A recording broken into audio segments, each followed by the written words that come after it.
Greetings and welcome, guys, gals, and non-binary past episode 402 of the Words About Games podcast, the weekly gamer podcast for words about games. I am your host, Amy K. Alexander, and I'm joined this week by Brooklyn's own Mr. Daffyd Moody. I've joined the Brooklyn Nine-Nine Club, ready to go to kick ass and take names. But also ACAB. Also ACAB. Brooklyn Nine-Nine, great show. ACAB. Okay, it's Friday. You know what that means, people. It's video game day, but sadly, we have to put that on pause because we got some shit to talk about. We do. My new DVD collection. No, I'm just kidding. Yay! We're also joined. And me taking this and throwing it out the window. Well, what list? Wait. Moody was grabbing his Xbox Elite Series 2 controller and reminded me that he was going to yeet it out the window. You warned me that you had a funny story. Was that the funny story? You're just going to put your webcam at your desk and smash your controller with a hammer. But we're also joined by Vitz Patel. What's good, everybody? How are we all doing today? I'm pretty good. I've had a pretty good day. Yeah, pretty good day. Yeah, Mm-hmm. yeah, Been pretty a chill. quiet week. Nothing's happened. No, All the games came not. out. All of them. they sure did. All of them came out. Yeah. Did you see that awesome burning looking controller? I did, It's yeah. like it was Oh, what a time it to was on drop that. fire. It was on fucking fire. Feel the burn. Feel the burn. The sun's out right now, so I'm kind of I am feeling the burn right now. Yeah. Yeah. I was on a Like, bus this top earlier might be today. off by the end of the podcast. Like, I won't lie. So don't Sick. get scared or turned on. It's people. fine. I'm the only one who can't take my top off on the podcast. I think you're fine. According to YouTube guidelines. I was on a bus today that had the heating turned on at 1 p.m. Hey, why? I've never Is it felt... one of these where they have to turn the heating on, otherwise the engine will stall? I don't know. Don't mean this nastily. Was the driver an elderlish person? No. Okay. Nah. He was a nice guy. The app wasn't loading, and I was like, I'm really sorry. Like, I do have a ticket, I promise. And then he was like, do you really have a ticket? And I was like, yeah. And he was like, all right, get on. And I was like, all right, cool. Little did I know that I probably would have been better if he just kicked me off. Yes. Hey. The bus ride took no longer than normal, but it felt like the longest bus ride I've ever taken in my life. It felt longer than when I got a bus to come and visit you last year, Mooney. Every That's second, a long drive. Every second was agony. We're all trying to stick your head out the little windows of the gap that they have open. The windows did nothing. Like it wasn't enough to combat the extreme heat. And then you get off the bus and everybody's just going, "Oh, fuck God, I can breathe again." Second you walk into your house, ice cream. You're like, air is so underrated. No, I got off the bus, went to CEX, my local CEX, to get a PlayStation 1 memory card because you need one of those to play PlayStation 1 games, as it turns out. You do. Yeah, you sure do. And then got on another bus because there was one just parked. And I was like, normally I'd walk home, but there was one right there. So I was like, I'll just get on this bus. They had no heating on, all the windows open. It was glorious. I was just sat there like I was in a wind tunnel, like, So this is what it feels like to be an F1 car. Amy's living this is life where getting my chauffeured downforce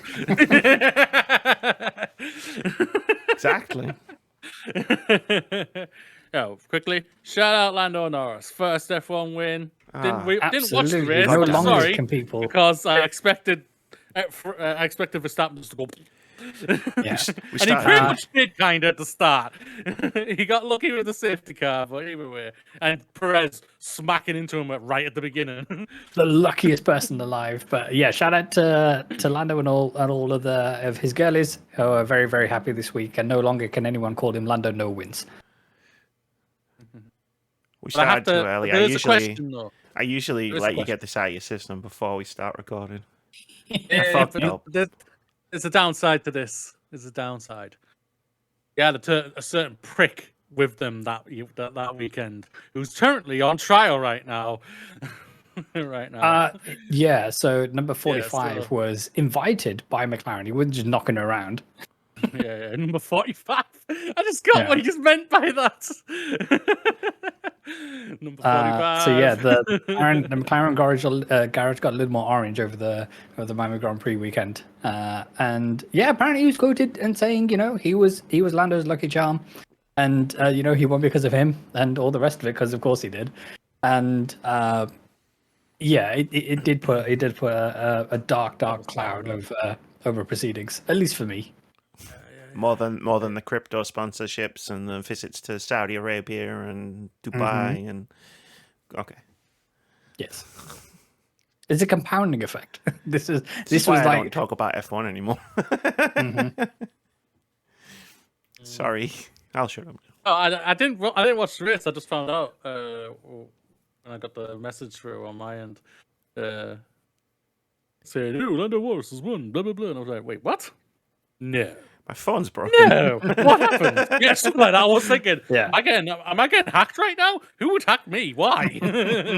I've got nothing on my We're just phone. getting There's punked. nothing in my bank, guys. Trust me. I'm just like, what the fuck? But yeah, so then I watched the highlights on YouTube, and I was like, fuck me, Lord. Verstappen flew away, and he still lost. What the fuck? He didn't. wild things. Foul things. It's gonna be business as usual in the next race. So it's all right. Probably. Statman's gonna be like, I'm starts again. back. I could respond to this F1 talk by doing ice hockey talk, but I'm doing this thing where if I don't acknowledge it publicly in any way, then it won't go wrong. Okay, right. Is your team doing well? Yeah. You just acknowledge That's it. That's all I'm giving you. Yeah. Yeah. Good for them. Yeah. That's it. So does that We're mean done. you're gonna be playing the new NHL game when it comes out? Oh no, I won't be playing that. There's too Isn't many. that what you did last time? Your team was doing all right, and you were like, "I'm gonna play the new one." As I can say this because I've said this publicly before. This is the first time my team has done well since 2009. That's a long time ago. My playing of the NHL games has not been affected by how well or badly my team, who shall remain nameless, right now are doing. But yeah, we're not going to acknowledge that. There you go. But video games, everybody. Team. How's Moody? Long did I? It's been a bit of a long week.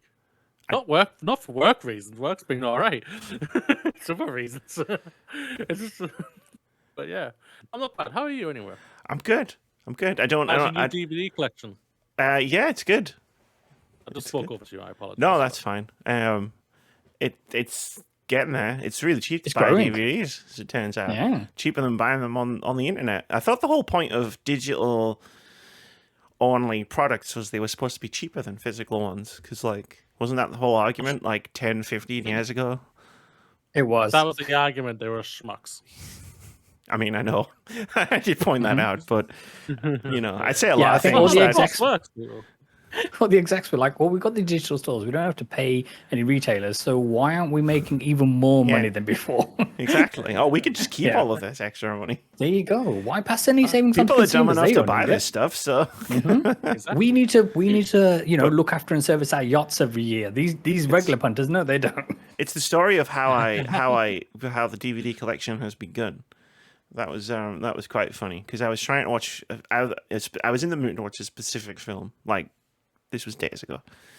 Is this a film that may not be named as well as No, your I'm gonna property? name it. It's fine. I was Just checking. when you're really in a sometimes you can sit there and you can browse through your watch list and then go that one, yeah, that sounds good. But sometimes you're like, I have to watch this specific thing, and that specific thing for me was Apocalypse Now. I was like, I haven't seen Apocalypse Now for years, and I was just struck with the urge to watch Apocalypse Now, and I was like, cool, let me get my app out. Yeah, the app that we all have to have on our phone and say, how can I watch this film? And I went on, and it was like, it's not on any, according to my app, it's not on any streaming services. All right, cool. All right, well, I'll go to Google TV because that's where I get my digital films from because I'm always in YouTube. So I figure I just get them there and then everything's in one place. So I was like, Apocalypse Now, it's not available. You can't buy it, you can't rent it. Right. Where the fuck do I get this film from? And I'm like, okay. It's on Rakuten and the Microsoft Store and like a bunch of random fucking streaming services like to rent. Yeah. And I'm like, I don't have any of these. I'm not making a new account just to watch Apocalypse Now. And then I was like, it's on BFI Player. And I'm like, I have BFI Player on my Amazon account. I can watch Apocalypse Now. So I went amazon.co.uk, Apocalypse Now, available if you have a Studio Canal channel add-on. And I just like looked at those things and it was like, do you want a 7-day free trial? And I just went, yeah, you know what? Fuck this. And you can tell I was mad because I got really Geordie. And I went on the CEX website. I went on the CEX website. I typed in Apocalypse Now. They've got the DVD for £1 at my local CEX. It's a 10-minute walk away. Right, let's fucking go. I've got £1 somewhere in my purse.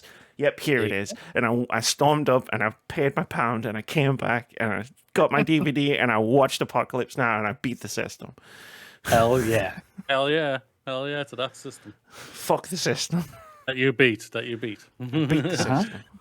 You beat the system. Well done. Well done. And now well I done. have more DVDs. Yeah. I've had a thought of like starting a collection again, but my partner just went, no. Why? You got rid of them all. Yeah. And I'm not saying it wasn't a good idea because deep down I don't really care. Tell her my story again. No, but my thing was just like, how about we get the films that we really, really, really love? So like, pretty much all of James Cameron's stuff is now basically all out there now, apart from Abyss. The Abyss, I think it's coming out later. And I'm just like, how about I be allowed to buy all of them? And she went, no. You've got them all. You've got mostly all on digital. Yeah, so? I mean, see, I don't own any of these films on digital, so I can't help you there. But for films that you don't already own, for films that you don't already own, it's cheaper, it's easier. That should be all the argument you need. The first argument was, you don't have a DVD player. I said, yes, I do. Hey, what is it? It's got the fucking PS5. Got 1, 2. I've got an Xbox One. I've got an Xbox One who's literally just carrying dust right now until I throw it out the window and take the CEX and get rid of it altogether. But before or after you throw it out I have stuff. Well, I mean, you might get less money that way. You could probably get less money for it if you throw it out the window. Yeah.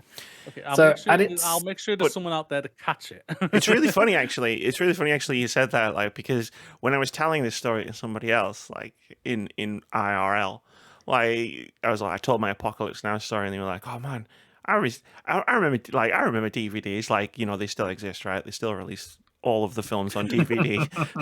Like, you can get brand new films. You can get brand new films on DVDs. Just saying. There's a reason they still exist. But then he was like, I don't have a DVD player, and I looked at him and I went, "Don't you have a games console?" And he was like, "Yeah," and I was like, DVD player, baby. So at its height, unless it's a Switch, then he's screwed, I guess. That's true. At its height, my DVD collection was around about 400 strong, and then I moved, and I decided, you know what? No. So they all went to CEX. Right. I took all of my stuff to CEX. Learn from the three of us. People out there, if you have a big collection of something, don't get rid of it. Trust me. And don't move house. The things that getting rid of the giant DVD collection is not really not the biggest ultimate thing that I'm really think of, like, oh, I should never have done that type of thing. But I do kind of now look back and like regret on like what we've talked about, like what you're going through, and kind of like right now, Amy, like you're going through like old consoles and everything, and I kind of like wish I had kept my 3DS and kept all those Pokemon games I had and everything like that and whatnot. And my old DS where I could have all the old Pokemon games that I used to have, which I know a couple of years ago I got rid of, I sold. And I'm sure the bastard gone for a bargain because I put it on eBay. Don't sell your stuff, it's not worth it. But yeah. And now I'm just like, well, I've got an Xbox One. He's just getting dust and might get thrown out a window eventually. I could just trade that in, get in-store credit. Think how many DVDs you can buy with that? Buy all your DVDs. There you go. I want to get DVDs, but I would like go in and like say, "Yo." The problem with CEX, I mean, there's a lot of problems. There's a lot of problems with CEX. But one of the major problems with CEX for buying things online, like, you have to go to a store and buy stuff because they charge, and I get why they do it, but they charge per delivery per item. Yeah. Okay. Because they're getting them from their stores. They don't have a centralized Yeah. warehouse. So it's like, if you want a DVD that's £1, that's £3.95 delivery. You can't just add it onto a basket of like other things. So you have to go and have a look. And like, there's so many DVDs, your eyes just start to freaking go out of focus trying to see if you can spot anything that you want. So I actually ended up in HMV and bought some stuff from there because they had a better selection. It was slightly more expensive, but still technically cheaper than if I'd bought it from CAX, because I would have to buy it online and pay £4 delivery for every item that I wanted. That's fair. There you go. HMV's got a really good DVD selection. I wasn't expecting it. HMV. Yeah, HMV probably will die with a dodo within 10 years or something like that. Just like I need to rinse them just while like they're still game and here. everything. I know. Get in there now. Like I go in there all the time. Like when we go like down the shopping mall like close to us, either like the Trafford Centre or the other one like close to us. Like I always go in HMV. I have go-to stores that I always want to pop my head in. That's game, just because I like Funko Pops and they might sometimes have a cheap Funko Pop. And I always stick my head in to HMV. Always do. And HMV is because they have a plethora of everything that I like. So I'm like, ooh, I don't It's know true, where I've I'm seen him gonna in go an there. HMV. Like Yes. he's like running around like Homer Simpson in that one episode of The Simpsons in the sweet shop. Oh no, it was chocolate. Oh, it wasn't a sweet shop. It was Chocolate Land. Taking a bite out of everything. Takes a bite out of one of the citizens. Anyway, that's basically me in a HMV. Yeah, it it really is. is. That's where the infamous. I don't know if I don't really feel like buying of any Funko Pops right now while holding a giant Funko Pop. Came from The greatest line from my life, I think that is. It's definitely that in made the no top, sense. It's definitely the top 10. Yeah, no doubt about it. Yeah, no doubt. I don't deny that. Do you know what's not in the top 10 though? What? Xbox, baby. Oh, thanks, bro. But we'll get Before we it. start, metric you're looking my at. fun story. Before we start, my fun story. I tried to about that. prompt you for like 3 times to tell this story, by the way, like I really know. subtly. Sorry. My brain literally just went. I was going to say something, and then I'm looking at it right now. That's what I was going to say. So ages ago, before my partner went away, I bought a punching bag. That helped me get into fish shape and everything like that. Just thought, if I'm angry or annoyed and really need to punch something, sometimes go and punch the fucking punching bag until you tire out and everything. It came before my partner arrived, before she went on holiday, and then when I was thinking, right, ADHD. It's like you have one good idea and thinking, yes, this is it. I'm gonna fucking get moving and everything like that. Stayed in its boxing all the way until my partner got home. Is When that I because go you to realised work, you my needed the help to put it up, or? No, my brain just was like, I get get to that. this later. I'll do it later. I'll do it I'll later. do it later. Yeah, man, that's do it that later. that's bad for me for when it comes to it. But yeah, Sometimes it's fine. You just put off like, stop scrolling or like watching something. Sometimes it's really bad. Like you put off like paying for things. yeah. It can be really a pain in the ass. But That's no, another yeah, letter. It'll be fine. yeah. But to finish the story off, so my partner put it up, and I still hadn't done anything on it until this week. I was gonna say, Got certain news, and I was just Oh. like, I need to punch something, and I started punching my punching bag. For I was about 10 about to say, if you still haven't used it, I was gonna say go and punch it right now. Yeah. Cool. Yeah, so yeah. I look forward to Punching you. bag's got some use. Got some use. I out just of it. don't miss. That's all I'm worried about. Oh, I don't miss. Don't So worry the about hole in that. the wall now. I was out. No. I was out drinking with people once, like years and years ago, and they had one of those machines, where you punch it and it tells you how strong yeah. you are. Mm-hmm. And everybody's like punching it, and then this one guy stepped up to it, fucking completely missed the balloon thing, whatever it's called, and just fucking full on just punched the corner of the machine, broke his hand. We ended up in there's like in Newcastle, I don't know if A&E? it's still there. It was like they parked this little A&E bus. Yeah. In the centre of In the Newcastle. centre of Yeah, that's a Newcastle. smart idea. That There's a permanent fixture. Newcastle on a Friday, Saturday night. Yeah, we better have an A&E store there. So he went there, he got his hand Call all that the blood bus. cleaned and bandaged up, and then we walked up the street and had a kebab. Sounds like a good night. That That was all right. Yeah, it was funny because I was sober because it was after I'd stopped drinking. So I bet he was feeling it in the morning. Probably. And I'm not meaning in his head, is in his hand. no, in his hand, probably his head. Probably, yeah. But yeah, no. Just before we start talking about the thing that everybody knows we're going to talk about, I think it's the thing everybody's talking about. Just a gentle reminder that there is a link in the description and donate a charity for a marathon that we're doing for Special Effect. We're currently trying to raise £300 for the cool charity. We're aiming for hitting £50 milestones along the way. We've already hit the first one.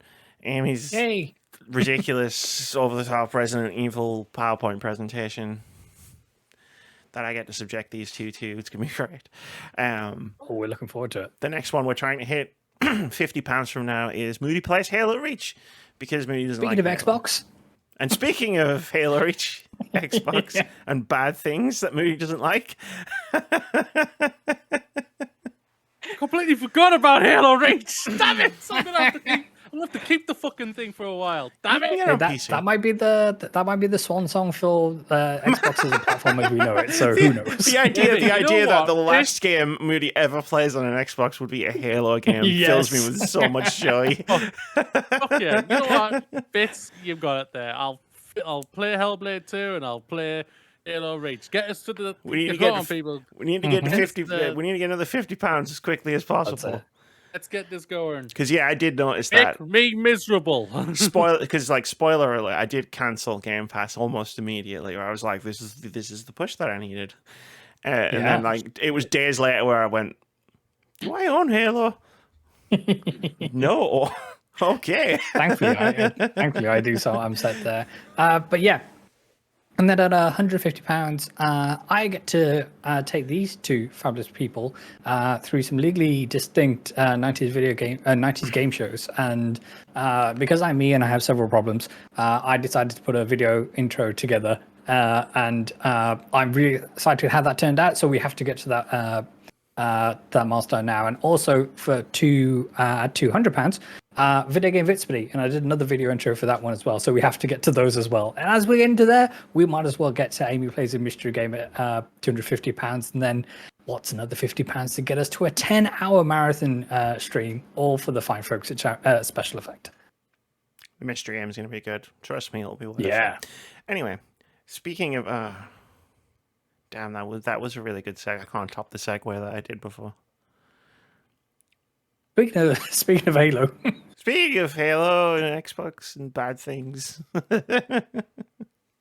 wants to try and... They've had a week, haven't they? He wants to try and summarize the last 7 days. It's not even 7 days. Was it, Tuesday? The last 2 days? Yeah.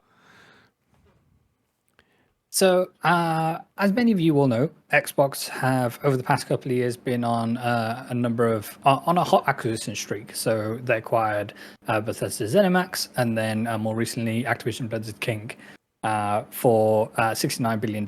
So, in total, they spent around about $70 billion.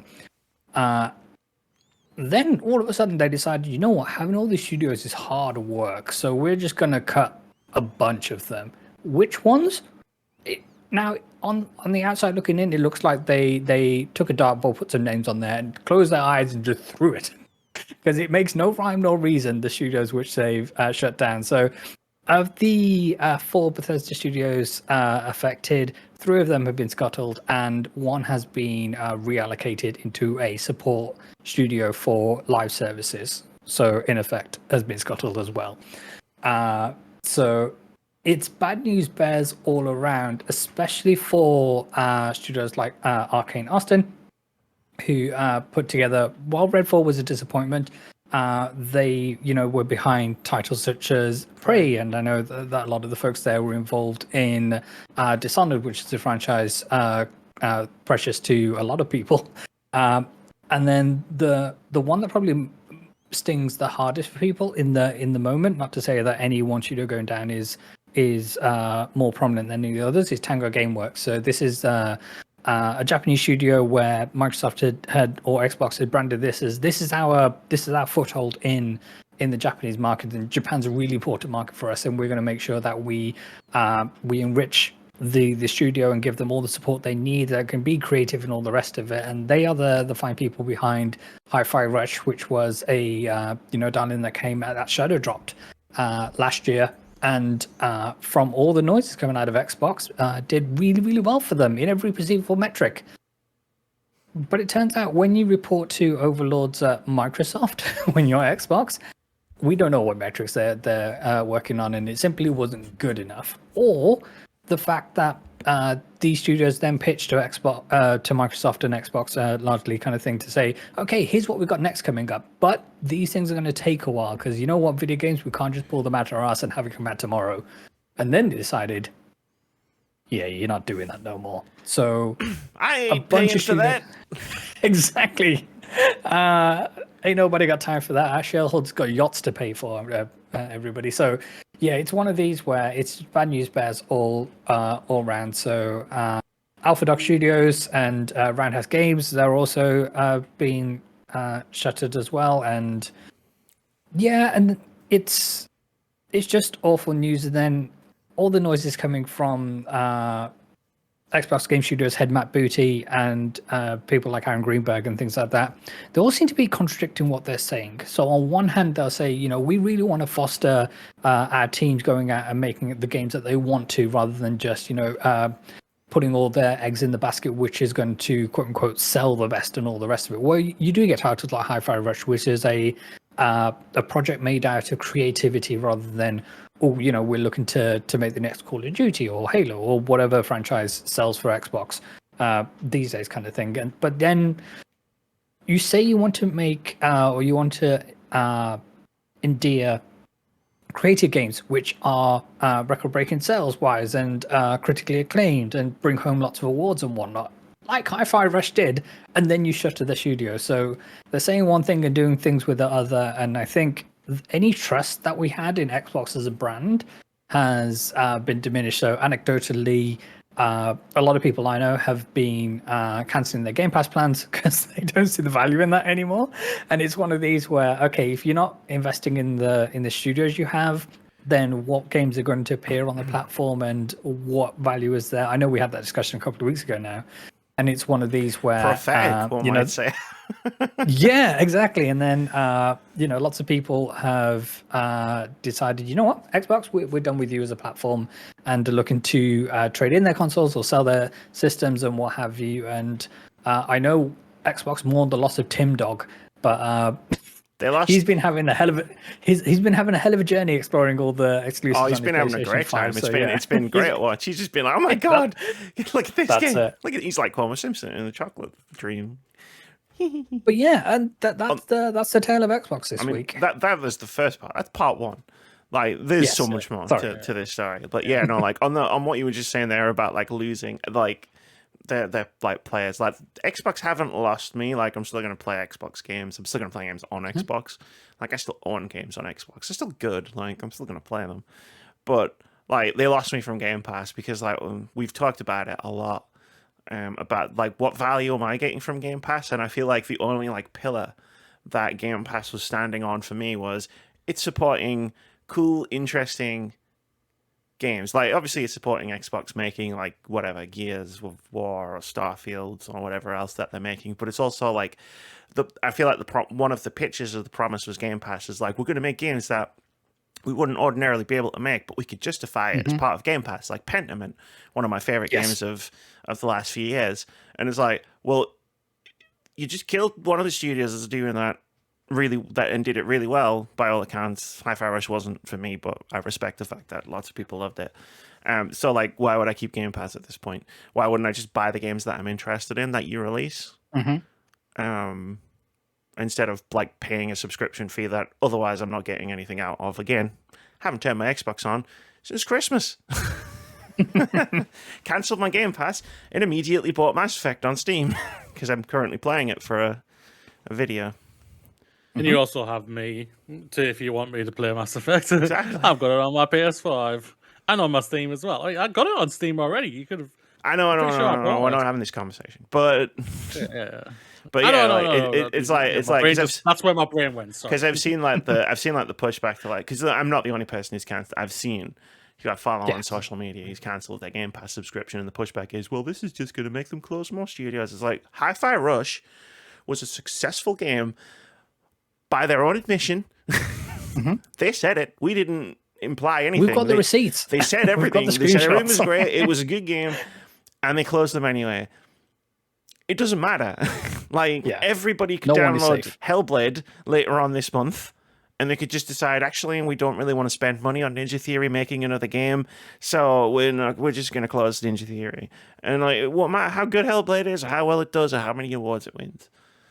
If I may, that is dependent on Microsoft actually marketing the fact that Hellblade is coming out. Well, the marketing thing, like, I've seen people talking about the marketing thing, and it's just like, when I really sat down and thought about it, it's like, how many ads do I see? Because, like, they're not marketing it. Cool, okay. Like, as in, and what someone who says that means by that is they haven't seen any marketing for it. And then I was thinking, like, where would I see marketing for it? Because I don't use Twitch very much, and the channels that I go on, I'm subscribed to, so I don't see ads. I've got YouTube Premium, so I don't see ads. I don't see ads on a lot of websites for reasons that are totally like legit and fine, and everything's good. So I was like, I don't use Twitter, like as a person who scrolls through it. So so when I was thinking about, damn, they haven't marketed it, like I haven't seen any marketing. It's just like my brain kind of hit back at itself, being like, where would I see marketing for it? Where would I see marketing for anything? But for someone who is still using Twitter and is, as a side note, very excited about some of the changes that Bluesky are bringing to the platform.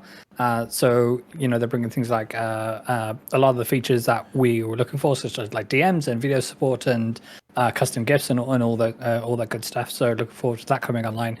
But yeah, just in terms of whether there was a more recent preview cycle for Hellblade 2, I didn't see that, and there may have been one a couple of weeks ago. But again, there's been so much happening that a couple of weeks ago might have been last year, might as well have been last year, that kind of thing. So the vibes at the moment is that they're sending this game out to die, and because it's not going to do industry breaking numbers anyway, because of the type of game it is. Not this isn't a commentary on the quality of the game or the studio itself, kind of thing. In terms of its mass appeal, then it's not going to do the numbers which will satiate Microsoft. Therefore, the studio is going to get scuttled, because that's been the trend that Xbox is sending. And is not, they aren't the only platform holder to be doing this. They're just the one that decided, I need all the limelight this week because reasons.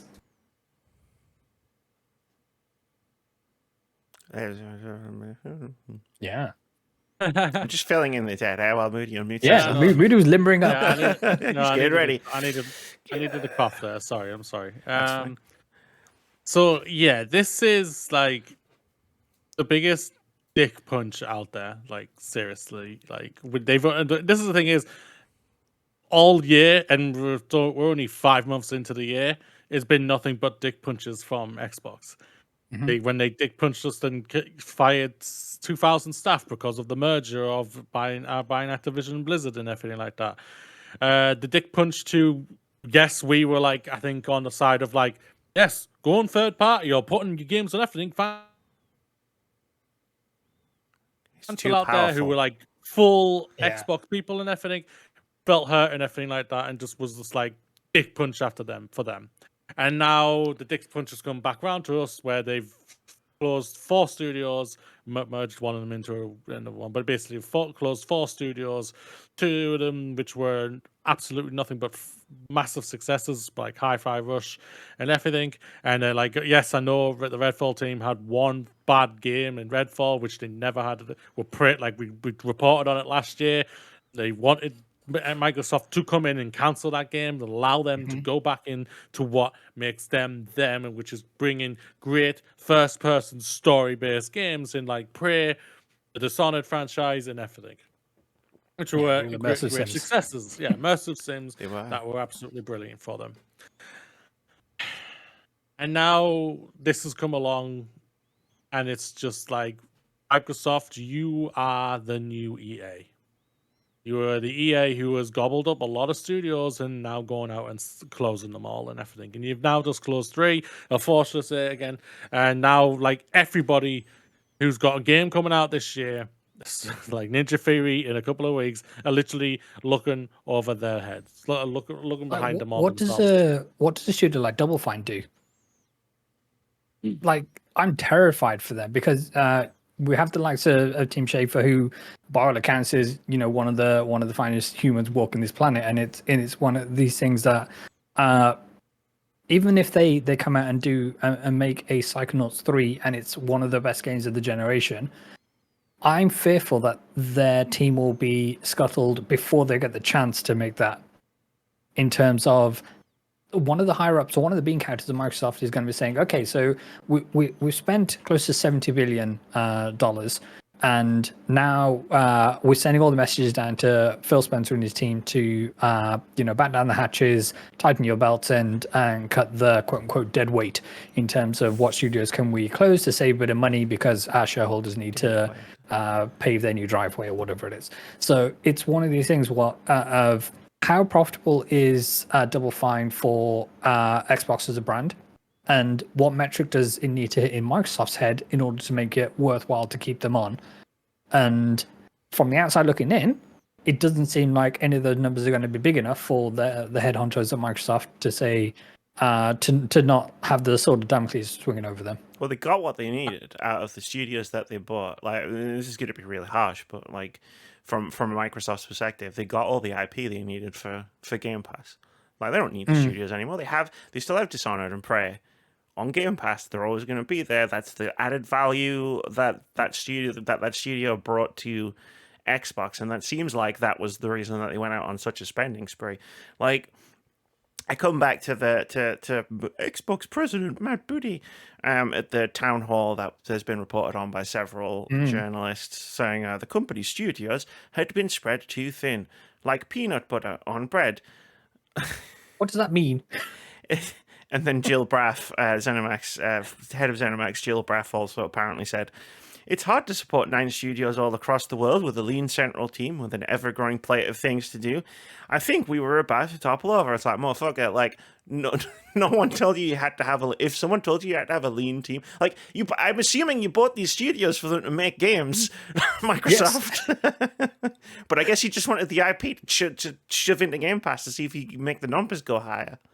Mm-hmm. And guess what? It didn't work. Yeah, that's a completely stupid statement.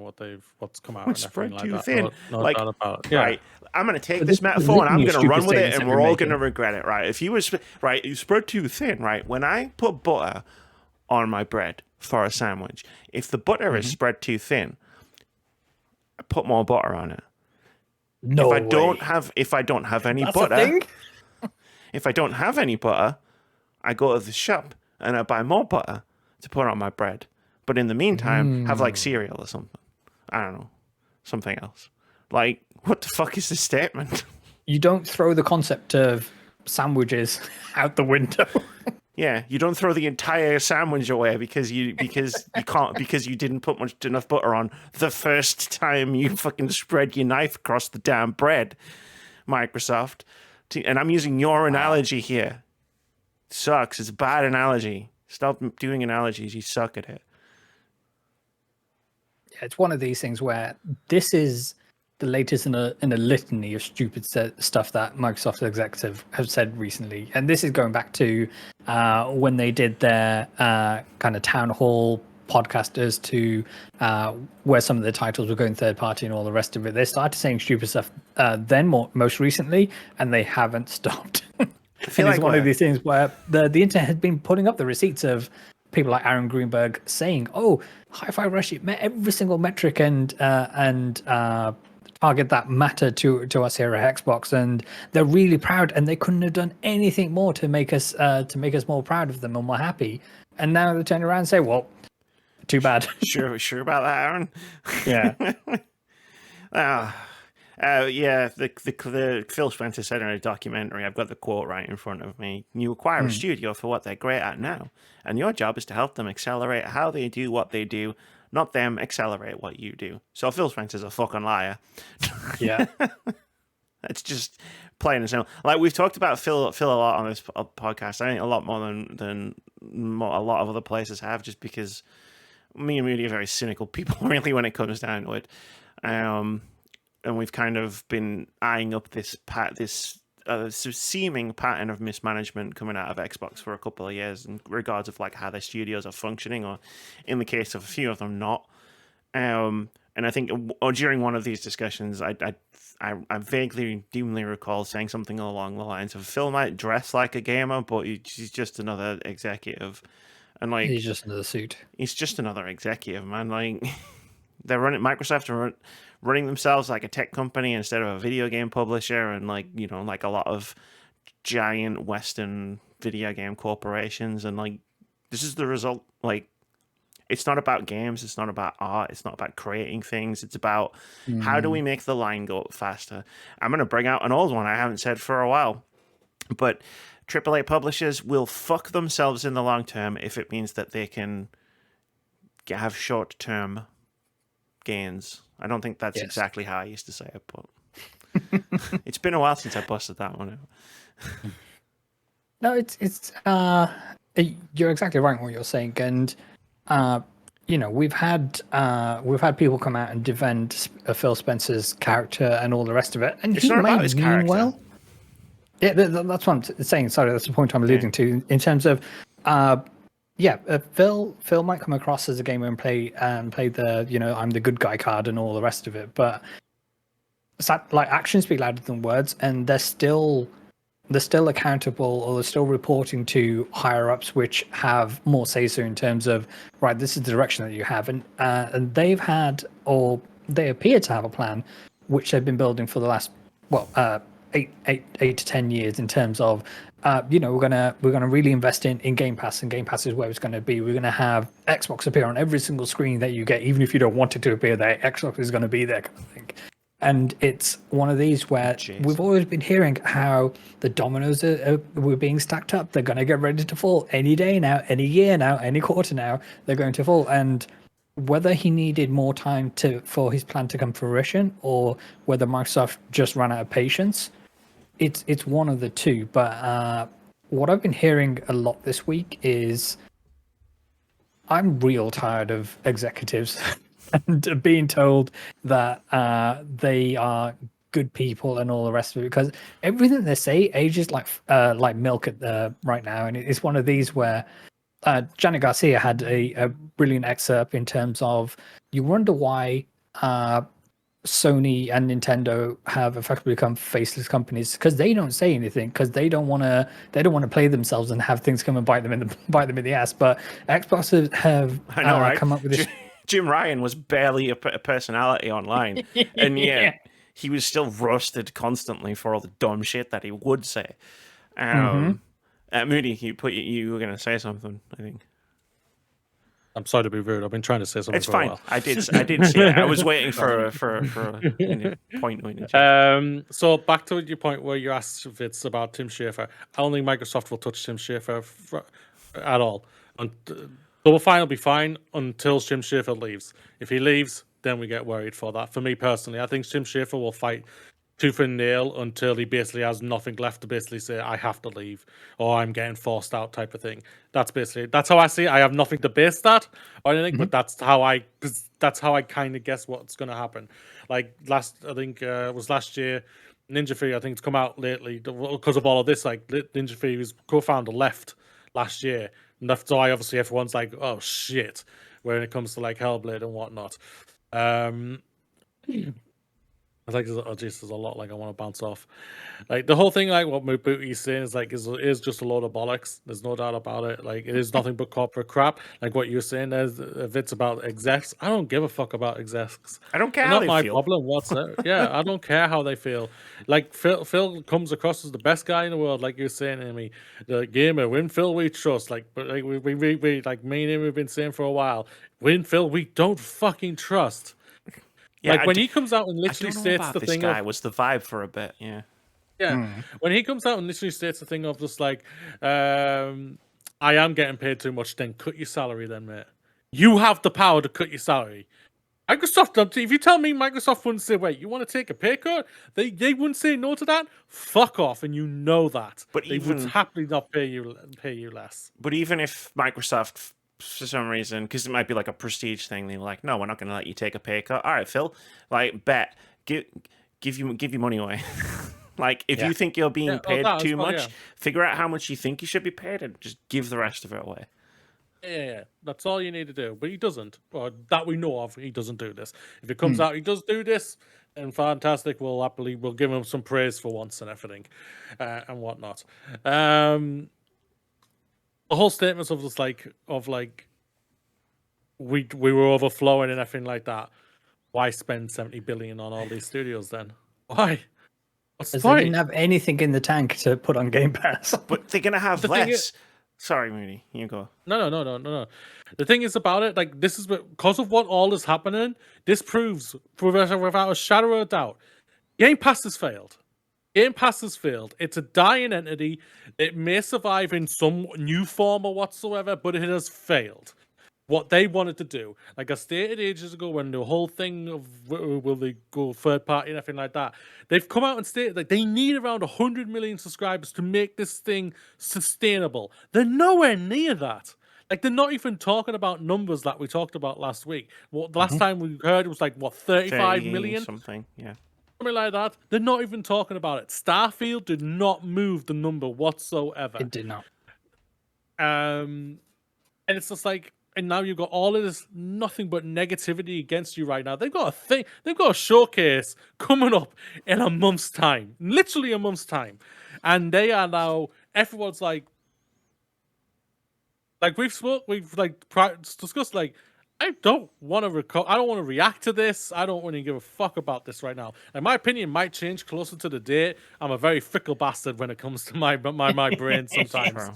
I get wrapped up in the hype of saying, yes, I'm now going to watch this or react to it. I probably won't it's your prerogative to change your mind. Yeah. I'm going to watch it. I'll watch it in a Discord call with you two, and I'll talk about the cool games that were cool for the sake of, like, the cool people that make them. But I'm not going to be sitting there going, yeah, Xbox, like... Yeah. I haven't been doing that for a while. But, like, apparently this is in a live crowd. I'm just like, you're stupid. You're stupid if you're having this as a live crowd. And Phil, you're even more stupider if you're going to that IGN interview right after your whole thing, because they're in front of a crowd as well. And if Ryan McCaffrey doesn't actually do journalism for once, he's the biggest, dumbest shit in the world. And he knows he has to ask these questions. He knows he does, because if he doesn't, he's going to get called out like fuck as well. So, like, this whole thing for Phil and in Xbox is not going to go away. It's lose-lose all the way around. Yeah, this entire 7 months, first half of the year for Xbox has been nothing but shit. And that's all because of their own making. I'm loath to bring up insider information on this podcast, as you know, like... for various reasons, but like if the inside information is to be believed, their big slam dunk this year at this year's showcase, after all of this has happened, is supposedly Gears of War 6. And I'm sure there are people out there who are real excited about Gears. Big Gears of War fans will love this franchise coming back. But man, like, the worst thing you could possibly do is take a tired old franchise that's been around for years and a lot of people got sick of a while ago, dust it off, and go, this is the thing. This is why we killed these studios. Now we could pay for Gears of War 6. Yeah, you're 100% right. And to the point that Phil himself has come out and said that Xbox has been a platform which has been in third place when it comes to console platform holders and things like that. And it's one of these where, okay, being in third place, you've got, in theory, the lowest install base of the three, and you released Gears 5 on there back in the day, kind of thing. So you have, in theory, the smallest player base of the three playing Gears 5. Then what you want to do is bring Gears 6 to the table. And people who are interested in Gears 6 predominantly would have played Gears 5 and are still into the franchise and all the rest of it. Sure, there'll be a few people who dropped off at 4 or the other ones and then who want to dip in. But you're kind of aiming for an ever-shrinking Venn diagram of people. this is how this all started. This is how this whole acquisition spree started. It started years ago, and I remember I was on this very podcast with Keith and Russell. We were talking about Xbox coming into the we weren't coming into the Xbox One generation. That was way too early. But like we were in the Xbox One generation. Xbox had no games. Xbox had no games. That's all anyone was talking about. They just bring out the same three things over and over again: Halo, Forza, and Gears. Everyone's sick of it, and they bought all these studios, and like they've had a mini renaissance where they've brought out things like, again, I'm going to shout out Pentiment because it's the one that's on my mind. And things like Hi-Fi Rush, and now it just seems like they're signaling they want to go back to the franchise thing. This is what got you in this mess in the first place. You were focused too much on the ones that were doing the numbers, but they were doing less numbers, like Vitz said, because people were just getting bored of it. And the quality was, I know this is a subjective statement, but broadly speaking, and like it's sort of like as a consensus thing, the quality of all of these series were declining. Yeah. They still are. Like Halo Infinite is not a beloved game. Forza Motorsport is not a beloved game. Gears 5, it's not. Gears 5. I mean, like I played it. I can't really tell you much about it. You were on a sled at one point going around in the snow because they tried to make an open world bit, because of course they did. I heard the cast was very good. It was a good game. I can tell you that. I remember enjoying it, but like I can't tell you why. Yeah, it's wild, and something that Mike Bithell came out and said, and I believe one of us shared it in the Discord that we have, and it's one of these where he came out and says, you know what, this is indicative that a lot of video game execs just haven't got a clue what's going on and are just so out of touch at the moment, or words to that effect, and it just rings so true. And it's one of these where, it's like you said, they put all the eggs in one basket, and it was the wrong thing to do, because they were chasing this. There's a hole in the basket. Yeah, it's one of these where they're chasing this holy grail of infinite growth, because the number always has to go up, otherwise, you're doing a bad job and you should feel bad about yourself. And it's one of these where none of this was ever sustainable, and it was the questions that people were asking when Game Pass first arrived, in terms of, and we heard about some of the deals that developers were getting, in terms of, okay, we're going to pay you $500,000 upfront for your game and all the rest of it, and there's only a finite amount of money that the Xbox brand has in total. Now, Microsoft, yes, they're still listed as a $3 trillion company, so just keep that in mind when we're talking about all these people that they're laying off, and they could afford to pay to keep these people on indefinitely and not notice it. This is money that they find, behind the sofa, that in that torch analogy, in order to keep these teams and talent pool together. Because one of the things that we haven't quite touched on this week, and I know we have done on previous weeks kind of things, is that being laid off is one of the most traumatic things that can happen to you, and we're going to lose these people, not just from these studios which are now scuttled, but from the industry, because there's only a finite amount of abuse that these people can take when they just throw their hands up and say, well, what's the point of doing all of this? And it's one of these things that the industry is going to be worse off because of dumb calls like this. Yeah. The analogy I thought of, which is why I laughed, the money behind the couch thing. It's like the amount of money that Microsoft saved by closing these studios is equivalent to me finding £1 in my purse and going to buy Apocalypse Now from CEX. There you go. With it. Moody, you were going to say something, I think? So I haven't shared it yet, but Alana Penis put out a video. I haven't put it in Discord yet. I'll put it in later. Which talked about a lot of this crap, that's everything that's going on and everything like that. And I think she really articulates it really well in how she does it. So there's obviously 3 points that she really rattles off, and it's just well, obviously I'm not on social media really anymore, but she is, and she sees it still, and I'm sure you two have maybe seen them as well. A lot of people have come out and said, well, they should have made good games and quality games and everything like that, and she comes out and rebuts it, saying straight away, it's no, it's not about that whatsoever. It's it is literally about how much money they can make and everything, and the quality of the game is not the thing for that. What it is the risk factor, what they're willing to take, because of it's literally a risk factor of story-based game, giant open world story based game or a live service game type of thing. And even though both are incredibly a lot of money to put in and everything, if they get that live service thing right, that is money probably coming in always on all the time, compared to like how what Warner Brothers are doing right now. Like they've literally come out after the Suicide Squad debacle. We're doubling down on live service games, even though one of our most successful games last year, which we can mention, was one of the biggest games selling last year. But we're still going to rattle down into live service games and probably not even give that a sequel or anything. So it's like they're put like a lot of. Oh, they'll give it a sequel. Probably will, but I think. It's because it's made that certain amount, but I think if it was lower, they probably wouldn't and just divert full on to live service altogether. But like it seems like PlayStation were doing it as well. Now, yes, they're cutting back on it a little bit, but they're still going for it in some sort of way. Like there's 5 or 6 still in the plethora or pipeline to release and whatnot. And that's what it's basically ultimately all it is. It's the risk factor of how much they can, like what you said, Amy, get the biggest bang for the shortest buck. And then basically of like, how much can we get in the shortest time as well? And that's basically what it is and everything. She also rattles off another point, but I'll leave it to the video. If you want to check out that video, then youtube.com/Charalanazard is where you'll find those. But the problem with that approach is the problem with like what Matt Butterface was saying, about like, oh, we want to double down on franchises. It's like, cool. Well, you've got franchises. You've got franchises that will do you well. You've got franchises that people are obsessed with that you're doing nothing with. You've got franchises that you keep trying to make and you keep trying to make the same thing over and over again, and people are tired of it, But the problem is like you don't create new franchises by continuously making sequels. Like Ghostwire Tokyo. I played that game 2 years ago when it came out on PS5. I have a video essay about it up somewhere on the YouTube channel.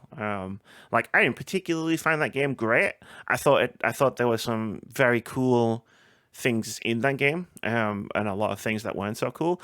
But like I was looking forward to seeing them have another go at it, because that's how this works. Like you make a game, it comes out. Maybe it's amazing. Maybe it's amazing at you first go and you've nailed it, and then you just build from there, and that's awesome. But most of the time, that's not what happens.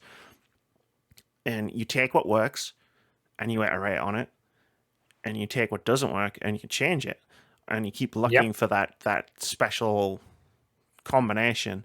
But like that's how Elden Ring happened. Elden Ring didn't pop into existence all of a sudden. Like From Software started with Kingsfield back on PS1 and PS2, and then Demon Souls, and then Dark Souls, and it keeps building. You build on that until you hit something like Elden Ring. Don't get a Baldur's Gate 3 without Larian making 2 Divinity Original Sin games. Yeah, and 100%. perfecting what they're doing. Like you don't get Assassin's Creed 2 without Assassin's Creed 1, which was, again, it was a good game. It had some good stuff in there, but it wasn't quite there yet. So they iterated on it. They made Assassin's Creed 2. Assassin's Creed 2 was amazing. Like, Ghostwire Tokyo 2 is probably never going to happen. And if it does, it's going to be made by a completely different team of people. So any lessons that we'll learn from the development of the first game are in the bin, along with the studio. And that's ultimately what it's coming down to by the end of this. It's retention. Retaining the staff to be able to do what worked the first time and innovate it into a better version of it. And they can't do that because they've just got rid of all of them. And that's why what makes Nintendo's games so successful. That's why Baldur's Gate 3 was one of the biggest successes of all time last year, and so on. And it's like, it's kind of like even though, like, I'm going to say a nice thing about Activision Blizzard. This is going to feel weird. Like, they keep a lot of their Call of Duty game developers. They get rid of the producers, and they get rid of their bloody QA testers for it and everything. But when it comes to the core gameplay of their games, they do keep a lot of them around and everything for that. Yes, they're poorly paid and everything like that. You can sort that out, you bastards and whatnot. But like, this is the thing about it. Like, that's why things, when you get that great hit, it's because they've retained the staff. I'm hearing nothing but great things about Hades 2. It's only in early access. what the fuck's that going to look like when that fully releases? It's going to be probably a fantastic and exceptional game, what improves upon from the first game because they've retained the staff. And heck, even probably because Hades was such a success, they've probably hired and expanded a perfectly sized amount of staff to be able to bring in and then hit home on their sequel and whatever other game they want to do and whatnot.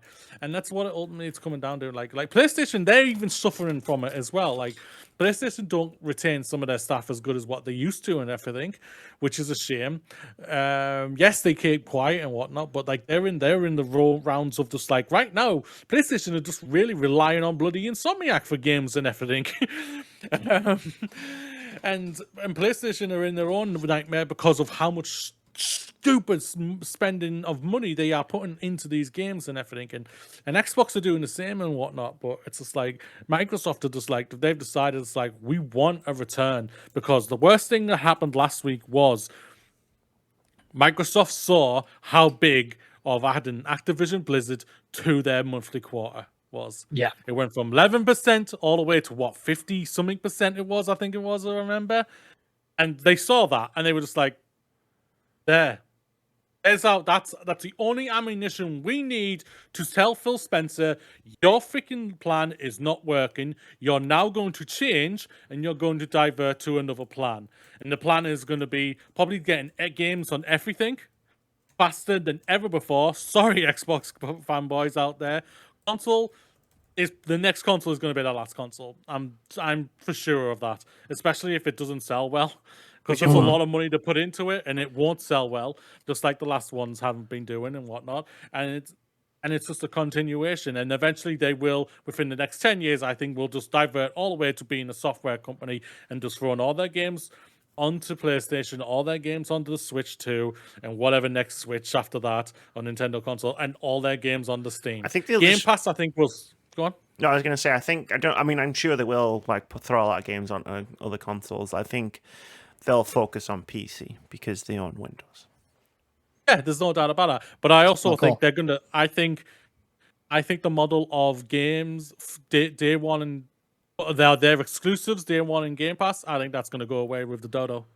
I think they're going to want to get the money in first before they put them on the Game Pass, like what PlayStation doing right now on their PlayStation Premium Extra, whatever the hell they call it. I can see them doing that, and it's a terrible idea.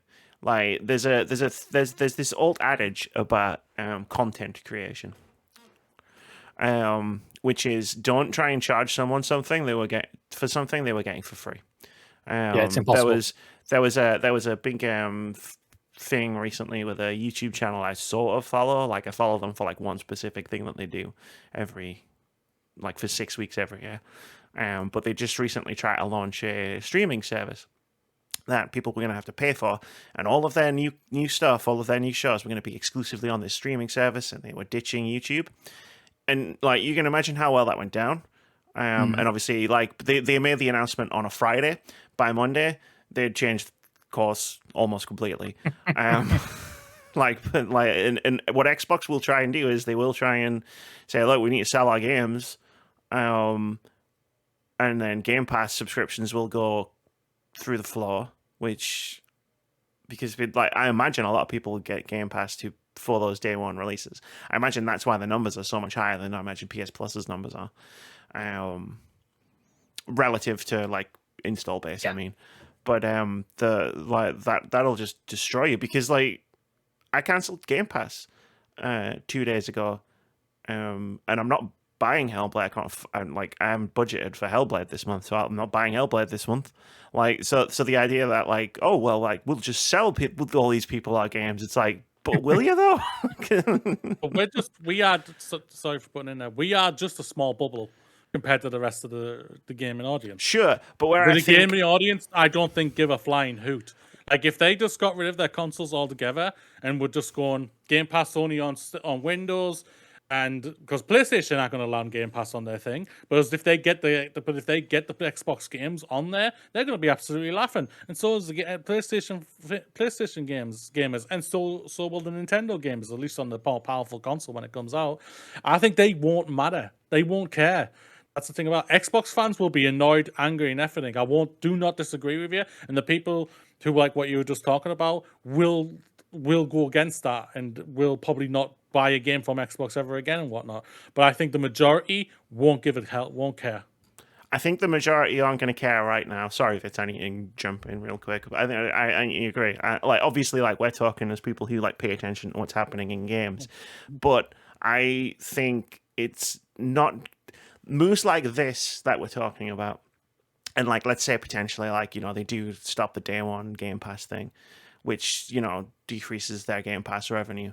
Like they're not gonna show right now, but as their, and I can't believe I'm going to say this word, but I'm going to say these words, as their content pipeline starts to degrade in quality, that's when people stop buying the games. Like, not stop buying the games, but you know what I mean? There will be more and more people who will be like, well, their games suck now. Like you think you're fickle, Moody. The gamers, the mainstream majority gamers are real fucking fickle.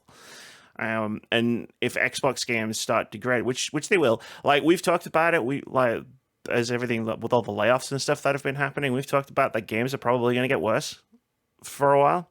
And I think Xbox's and Xbox's idea of doubling, tripling down on franchises and established IPs, well, number one, to make those games at scale is going to take a really long time. Because I imagine one of the franchises they would love to double down right now on is Fallout, but they can't because nobody's making a Fallout game. And even if someone started today, that game's not coming out for at least 7 years. At least. Yeah. So I think it's one of those things where it's like, to Vitz's metaphor with dominoes that he's been using a lot. Like the dominoes fall, but it's like there's a lot of dominoes and there's a lot of space between them, and it takes a long time. The other thing I just want to touch on as well, in terms of what Moody was referring to, and to you as well, Amy, in terms of the larger audience, not who aren't necessarily aware and never heard of the dangers of these studios and all the rest of it. They will mind once the price of Game Pass starts going up, because Xbox will try and recoup some of their quote unquote lost revenue. Yeah, that'll probably happen first, because actually. They're already thinking that. The subscription prices, they can only go up from here, regardless of how many games actually added to the platform. If the subscriber numbers aren't there and they need to make whatever number we said, 100 million, in order to make it sustainable, if you haven't got the subscriber base, then you need to start, in Xbox's terms, which I imagine they're using, you need to extort these people even more to essentially exploit them and to gain as much revenue as you can from them, because you're not making it up in sheer numbers. Netflix for games was a flawed concept from the beginning, and I think we've talked about this many times over the years, because for the simple fact that you can put out a lot of content if you're Netflix, because while making prestige dramas and prestige movies and like high quality shows and films takes a long time, you can also just make a bunch of reality TV, or you can make a bunch of stuff on the cheap, or you can make a bunch of stuff quickly. Like one of the things I learned in university while I was doing filmmaking. Like you've got those three pillars that you need, that of like making a film: quality, cost, and speed, and you can only hit two of them. So like if you're Netflix, you can make something for all three, and like one of those things is you can make it cheaply and you can make it quickly. You can't make games quickly. Even small games take a long time. So the cadence has never been there for new releases on Game Pass. It's like, and they've tried to fill that gap with third parties, but as we've seen with like the deal they tried to cut Larian for Baldur's Gate 3, it's like if you're severely undervaluing like the thing that you're trying to put on your platform, you're not going to get a lot of third parties filling in those gaps. And what Xbox is doing now is they're not offering as much money in those deals, which is why you used to see like a lot of games from like Annapurna Interactive or Devolver Digital on those platforms, because they were offering them enough money, whereas now they don't, and we don't see those games on those platforms anymore. The thing is, everyone is battering down the hatches, even Devolver Digital. Like Devolver Digital turning into opening up the stock market and everything and having shareholders now has literally royally bit them in the ass and whatnot. So it's like everybody's doing this, sadly, for it, because they've just overfought and overstretched and like the whole industry, like I think Guy Everyone- Whitten, I think he nailed it on the Kind of Funny episode. What was fantastic, by the way, by Greg, him, and Paris. I thought was such an amazing episode. They did a really good job of how they articulated everything. But like everybody, then this is Microsoft and PlayStation. They're going for the big IPs, thinking that that's the thing about it, because obviously a few years ago that was all the thing when it came to for movies and whatnot, the other entertainment sector of this whole entertainment enterprise. And that's why obviously they tried to obviously we're getting a Blade game, we're getting a Wolverine game, we're getting all of this and everything. An Indiana Jones game. I think they are petrified of that Indiana Jones game because of what happened with Indiana Jones movie last year. It tanked and lost a ton of money, yeah. I think they are massively petrified of that game and worried as hell for it. But I hope I'm wrong, and I hope it's great and everything if I play it at the end of the year on my PC, probably not my Xbox now. But either way, it's all up in the air. Yeah, I'm probably just going to upgrade. I'm probably just going to buy a new PC. All in general. Oh yeah, I'll send it to you. That's no problem. Well, I'll swap you for this Bulbasaur. With the Christmas hat on. What I've already paid you for? Don't know what you're talking about. I'm a master negotiator. Yeah, no, like I think it's a Western problem. Like I know I talked a lot about ages ago, like weeks and weeks ago, about the way Western companies are run. Some Western companies are run, I should say. Like they're not built. Like Microsoft isn't building itself for sustainability, and it's going to be a problem because if one of these big bets goes wrong, like it's catastrophic. If you're putting all your eggs in that one big basket, and then you drop the basket, all your eggs are broken. Yep. Since 2023, all of their big bets have basically landed.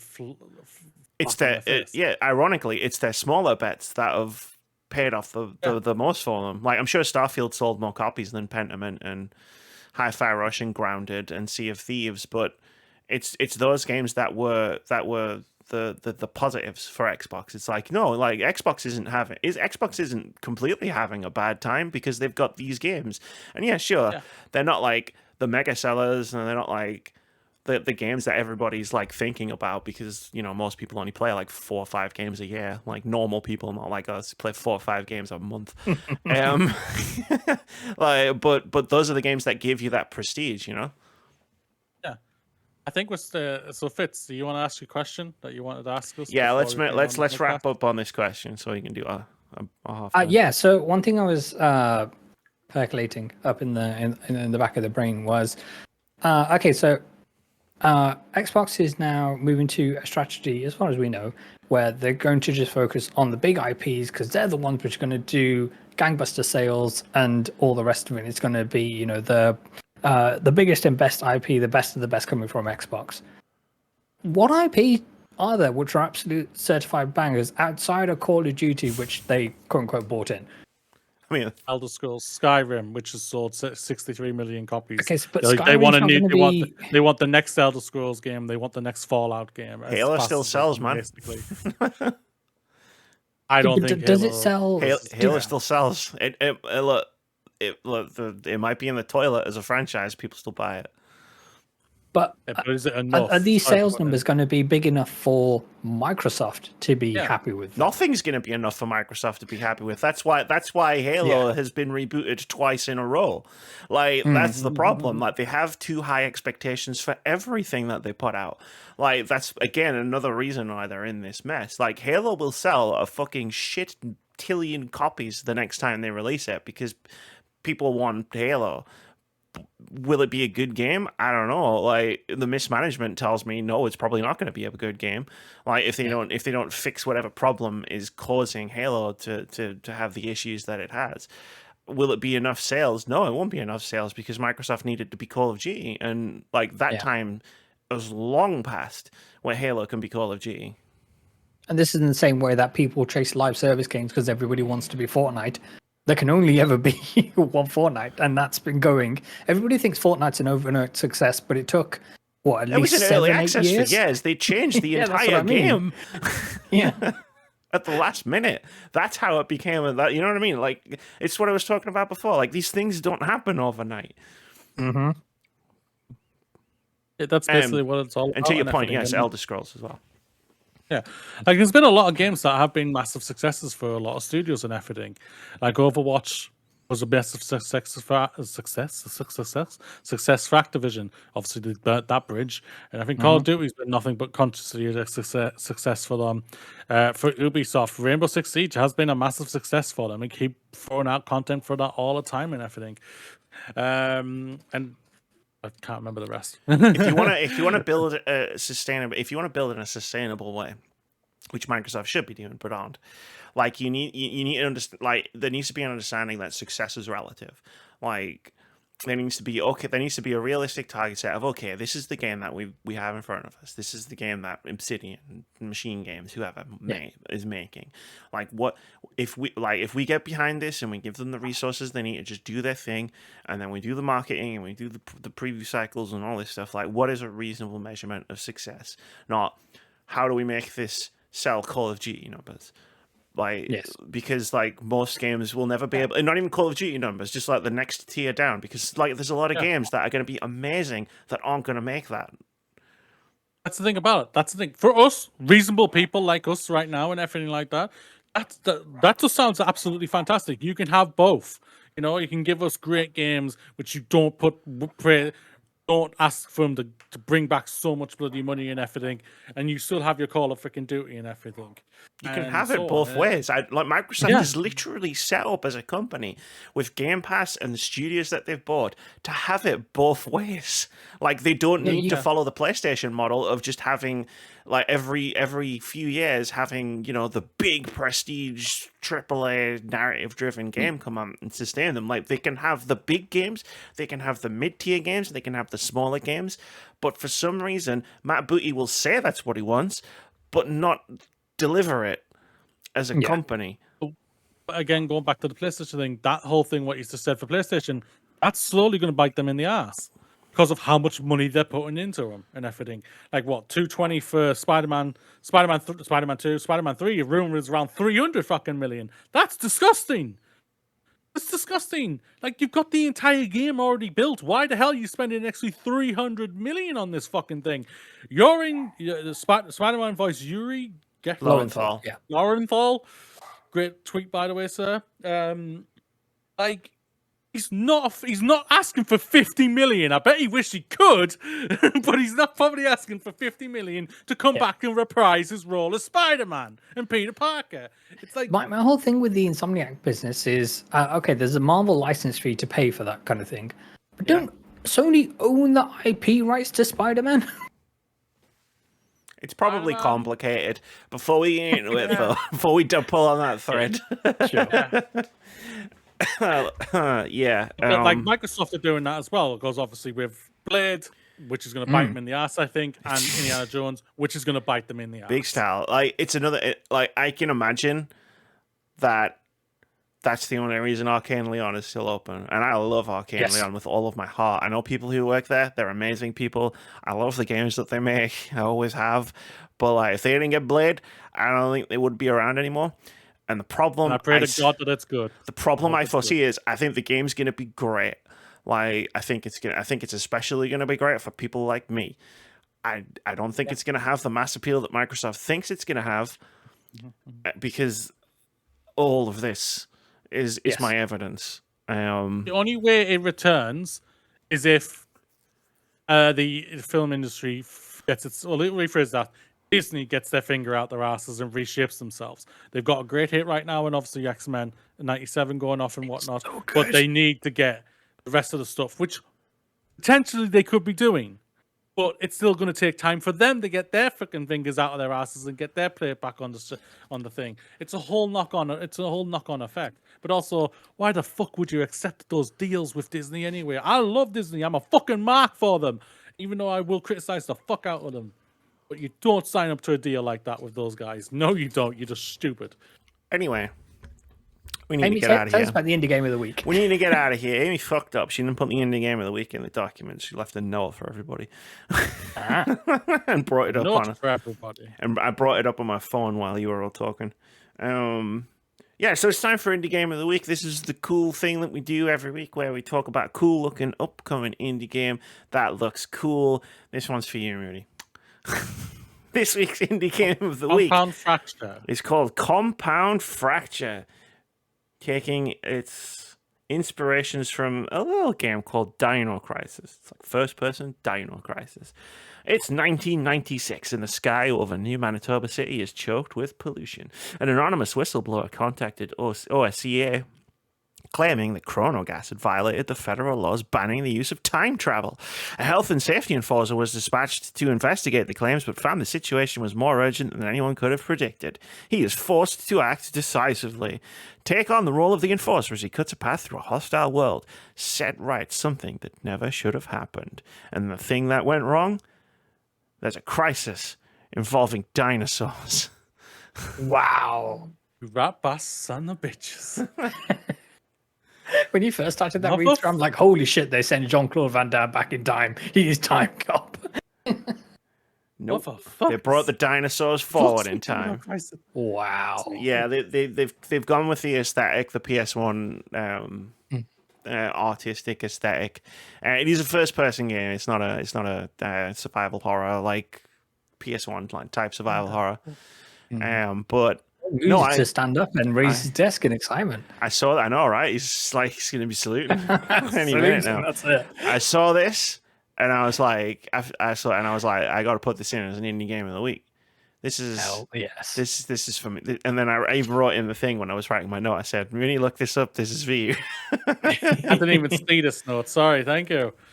Holy mother of God! I've already wishlisted it. Compound you should too. Fracture. You should all wishlist it. You should wishlist all of these games. And if you want a handy dandy place to find them all, there is a link to the brand new Words About Games Indie Game of the Week Steam Curator page where you can check out all of the indie games of the week that we've ever done. See which ones have come out, see which ones are on sale, see which ones you need to wishlist, see which ones you need to buy. Hell yeah. Hell yeah. Right, let's do a half-time break. I used that word term liberally this week. Damn you, Xbox. Xbox! All right, we'll see you in a minute. Peace. So what's really funny about the indie game of the week debacle was like partway through, you're going to see me not disengage from the conversation, but like there's this sudden moment of realization where I'm like, wait, did I do an indie game of the week this week? Because I'm like thinking about transitioning to it at some point. I'm like, I scroll down and I'm like, shit, I didn't. Oh fuck, what do I do? And then like I get my phone because I've got my note. Yeah. With all of the things on it, and I'm like, and I go into it and I'm like, wait, why does this one game have like, and like in my head, like I don't know how much my reaction is going to play through, but I'm like, wait, why does this one game have loads of stars around it? And then I'm like, search it, and then I'm like, oh, it's the Dino Crisis game. That's the one, yeah. That's why it has all the stars around it. So I'm like, I gotta put that one in. So yeah, that was a fun first half of the podcast. Sure was. Had a great time. Took up most of the podcast. First 2/3 of the podcast. Yeah. Well, and when things like that happen, it's just like, yeah. Wasn't my fault this time. I did suggest a different podcast vibe. So that's why it's your fault. Yes. No, Because you suggested something. Now this has happened. Because I didn't say, it's a slow news week, why don't we do this? Which is what I normally used to say.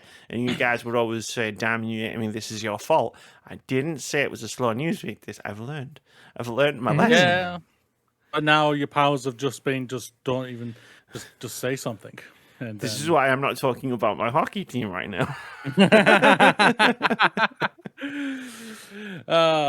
Where do we want to go? And I don't know the extent of them.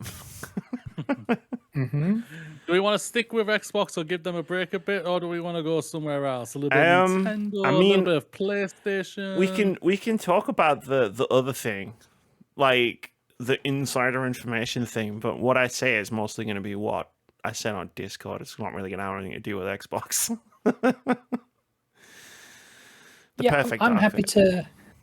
I'm happy to move on from all things Xbox and the whole inside information thing. I know we have our thoughts on that in terms of It's the information that the Perfect Dark reboot is in trouble. Yes. By good friend of the show, Jeff Grubb, on one of his podcasts. And like Jeffrey Grubb. It set me off in a way that I didn't anticipate. I just started typing on my phone. You didn't know that was a trigger for you. I just started typing on my phone, and way more words came out than I was expecting. Maybe which had a is just Captain like, Amy Jeff Grubb, and insider news. It's not. Yeah, it's not Jeff Grubb. I'm not mad at Jeff Grubb, like specifically. Like it's just all this insider crap that you have to wade through if you look through news sites every week. And yeah, it's like, but I went extra spicy with it because the information was the Perfect Dark reboot's in trouble. It's like, oh, the Perfect Dark reboot that has been in trouble for years.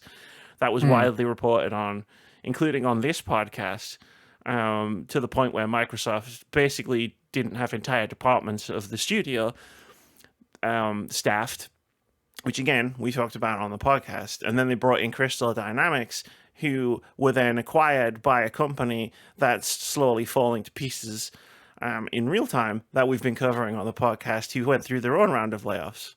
Like, I question the validity of this being insider information or just being a guess, which is what which is where I land on most insider information. Because I'll tell you what, I have made some pretty astounding guesses in my time, but you sure have, my friend. You sure crucially, I call them guesses. They're predictions. They're things that I think might happen. I don't go, well, my friend, who like years and years ago when I accurately predicted Xbox's Play Anywhere initiative with like 100% accuracy to how it was going to work, I didn't go, well, my friend at Xbox says that they're going to do this. I went, you know what I think Xbox should do? This, and then they did it. And that's my whole beef with insiders, and now we can move on. There you go. Could we touch a little on Nintendo, because they did a thing this week? Nintendo, they announced the Switch 2. They did. So President of Nintendo, Furukawa-san, said, quote, we'll make an announcement about the successor to the Nintendo Switch within this fiscal year. No, you have to read the first part of the tweet where he says, this is Furukawa, President of Nintendo. That's I like that. I don't know why. That line really tickles me. That is indeed how Furukawa-san opened the tweet. So this is Furukawa, President of Nintendo. We will make an announcement about the successor to Nintendo Switch within this fiscal year. It will have been over 9 years since we announced the existence of the Nintendo Switch back in March 2015. We will be holding a Nintendo Direct this June regarding the Nintendo Switch software lineup for the latter half of 2024, but please be aware that there will be no mention of the Nintendo Switch successor during this presentation. They go on to quote tweet that how they're referring to the successor is not so much a new console, quote unquote, it's more an addition to the Switch family, which leads to the credence that it will be called, that it will still bear the Switch name, kind of thing. So it's not going to be just a Wii U all over again. Yeah, that kind of situation. But Super Switch. Don't call we're gonna hear it. I still love that name though. Just It's a great the Super name. Nintendo Switch. It's a great But name. it makes no sense. I get that. Nintendo, you want people to buy this, right? Yeah. You've been down this road before. Yeah, so there has been some rumblings online that some specs have been going around, but I'm not putting any credence to those because unless it comes from Nintendo themselves or is confirmed by anybody official, then I'm not even going to pay those the slightest bit of attention. The interesting thing is in their forecast, they are looking to shift another 13 million Switch units before or by the time the next financial year is over, which leads me to think that not only is this going to bear Switch in its name, it's also going to be lumped into the same category when it comes to reporting for sales figures. So they can report however they want, but yeah. How many units did you say? 13. An additional 13 million. What an unusual number. Why the Nintendo Switch is only about 13 million units behind the PlayStation 2. I wonder where they got that number from. Yeah, so I just thought this is the first official word we've had from Nintendo about the Switch successor. So for those who aren't aware, the fiscal year will end March 30th, 2025, and so we'll hear about it before then. I imagine it'll be a similar rollout December. plan. Sorry? They're gonna. I believe Nintendo will follow the exact same strategy they used the last I time. was just about to go into Yeah, that. there'll be a trailer where everybody's playing their Switch on their rooftop parties and at their basketball games. You know, all those normal places people play video games. Yeah. In like November, December. I can't remember what month that dropped, but it was really late. I believe it dropped in January. So it was unveiled in October. The trailer dropped in January, and then it was released in March. No, there was the direct was in January, but there was like a 3-minute. There was like a 3-minute trailer they put out just before it.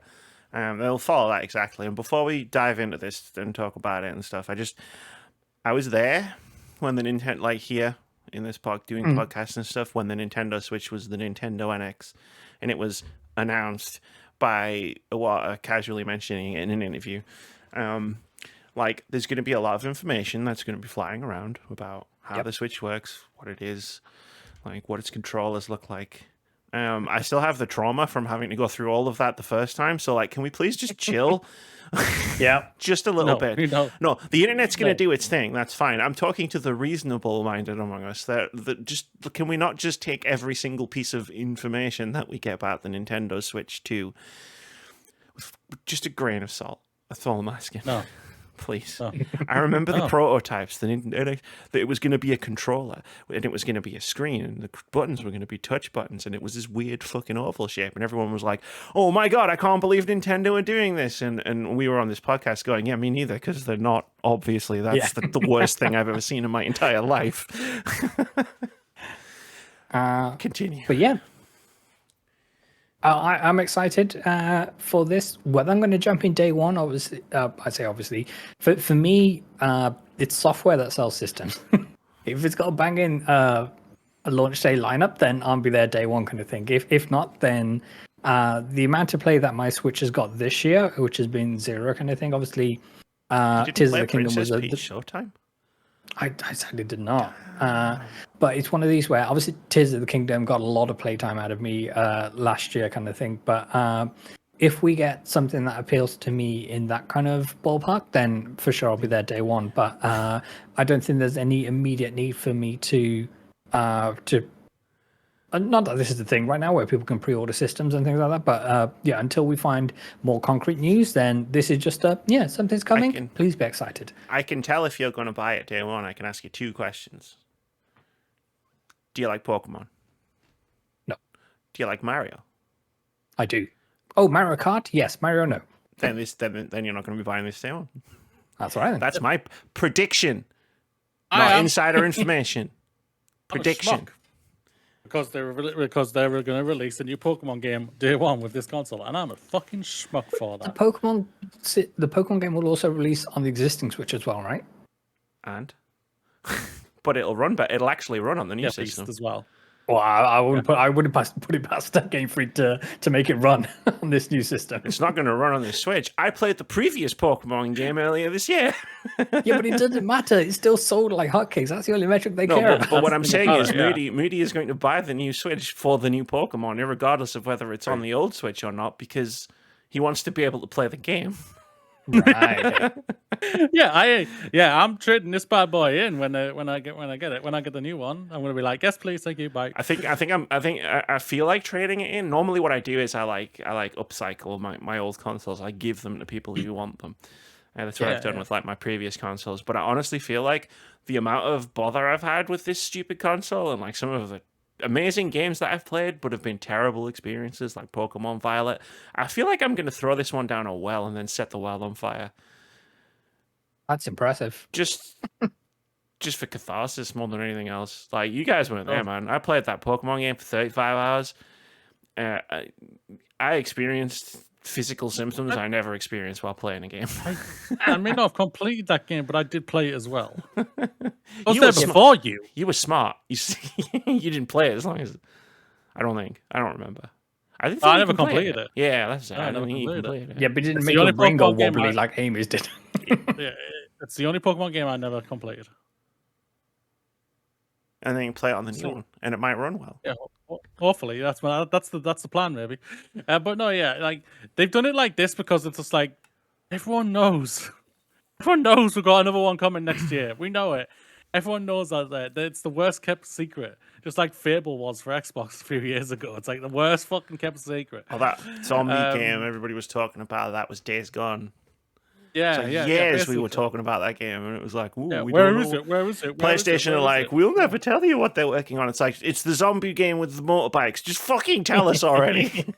Yeah, and yeah, so for me, they've done the smart thing, and like Amy, I think you're spot on. It's like they're gonna do what they did with the Switch. This is even how they announced reveal. Yeah, I'm pretty sure you're right. Yeah, trailer, reveal it, do a reveal event probably in January. Boom, pre-orders start in January. Bang. Bing, bada boom, easy sell. Everybody be fine. Everyone goes in for it. They'll break the internet and blah blah blah. I love the expectation setting. I wish other companies did this the way Nintendo did, where they're like, we are going to have a direct. It's going to be this summer. This is what's going to be in it. Like, so if you get disappointed because you don't see the Switch 2, that's your business. Oh, some schmuck would have missed it and went, why haven't they talked about the Switch 2 in June? I was like, because they said they were never going to. This is basically their last Switch event, basically. This is it. This is the last hurrah. This is where we find out Metroid Prime 4 doesn't exist anymore. Probably, yeah. And then I get to get rid of that on thingy and find a new game to. Look, we all got played. All three of us. Yeah. The worst thing is, though, I stand by it. I do believe that they were intending to have the console out this year, but obviously things changed. And I truly believe Metroid was probably going to be part of it as a launch title. So do you remember like launch lineups? Do you remember like the old days when like you used to have like proper launch lineups? Like you'd have that big list of games, and it would be like all bangers. Well, it would be like half bangers and then like padding. Whereas like there'd definitely be some shovelware on there. Yeah. Whereas like GameCube's like Resident Evil and Smash Brothers, or whatever it was called, and it's just like, and you would look at it and go, "Damn, I want to get play all those games at launch," but obviously not because you can't afford every single one. Yeah. But like Switch, what you're about to say. Switch 2 is going for. Yeah, Switch 2 is going to go for that. They're going to be like, I think they've even said it. Like, or people have rumored it. They want to go for the best lineup they can get. What's better than probably having a new Mario, a Metroid game, and Pokemon? You do a remake of Ocarina of Time, Wind Waker. Bring a Remaker and Twilight Princess to this new Switch. Just because I have a GameCube hooked up to my TV doesn't mean I wouldn't play Wind Waker on the Switch too. Just saying. Yeah, this is what I'm saying. Sometimes you want to play in bed. Yeah, this is what I'm saying. Nintendo and Game Freak. Actually. Just put all the Pokemon games on the Switch 2. I don't even have to buy 3DS. But all the old games. I'll just buy they're them waiting all for you to buy a too. 3DS, and then they'll put the games on. And we rebuy their games all yeah, exactly. They won't get. The thing is, they don't get the money for that. It's all second hand. Well, this is what blows my mind about Nintendo's approach to this whole thing in the first place, because it's like, well, it's making their games value go up, and it's like, yeah, it is, but they don't see any money from it. Doesn't matter if it costs like if you buy 2 Pokemon games for the 3DS for like 70 quid, Nintendo gets £0 from it. It's why the especially like the Mario 3D All Stars pack absolutely destroyed my mind so much that I think it took me a couple of months to recover. Where I was like, why are you doing this? Yeah. Like, digital scarcity doesn't need to be a thing. We talk about how Xbox and PlayStation don't want to leave money on the table. Nintendo frequently leave money on the table all the time on purpose, and I never understand why. Yeah, they do. Yeah, but yeah. Can't wait. Like, gonna be a banger. Even if I only play for one game, and that's Pokemon. Yeah, like I'm looking forward to it. Like if what I believe is going to happen happens, and they have Pokemon and they have Mario, then I'll probably be there day one. Like, I've barely played any Mario games. I want to change that at some point. Like, I've been dealing with Pokemon, and obviously, like, I mean, I loved Pokemon Violet, so I definitely want to play Pokemon. What is it? ZA, something like that. I don't know. Zah. Like pizza. Yeah. The thing Exactly. is, the Switch's lineup, or at least the first year lineup, they had Zelda They had and Zelda Mario. and Mario. It was all they needed. Like, everyone took the Yeah. piss because they had no games, but they had the two most important games you could possibly have. Yeah. Like, I'll never forget looking Didn't at... Mario Kart 8 Deluxe drop in the first year as well? I don't remember. I don't know. I can't remember. No one was really tracking that because it was a re-release, so everyone was just kind of like focused on the new games.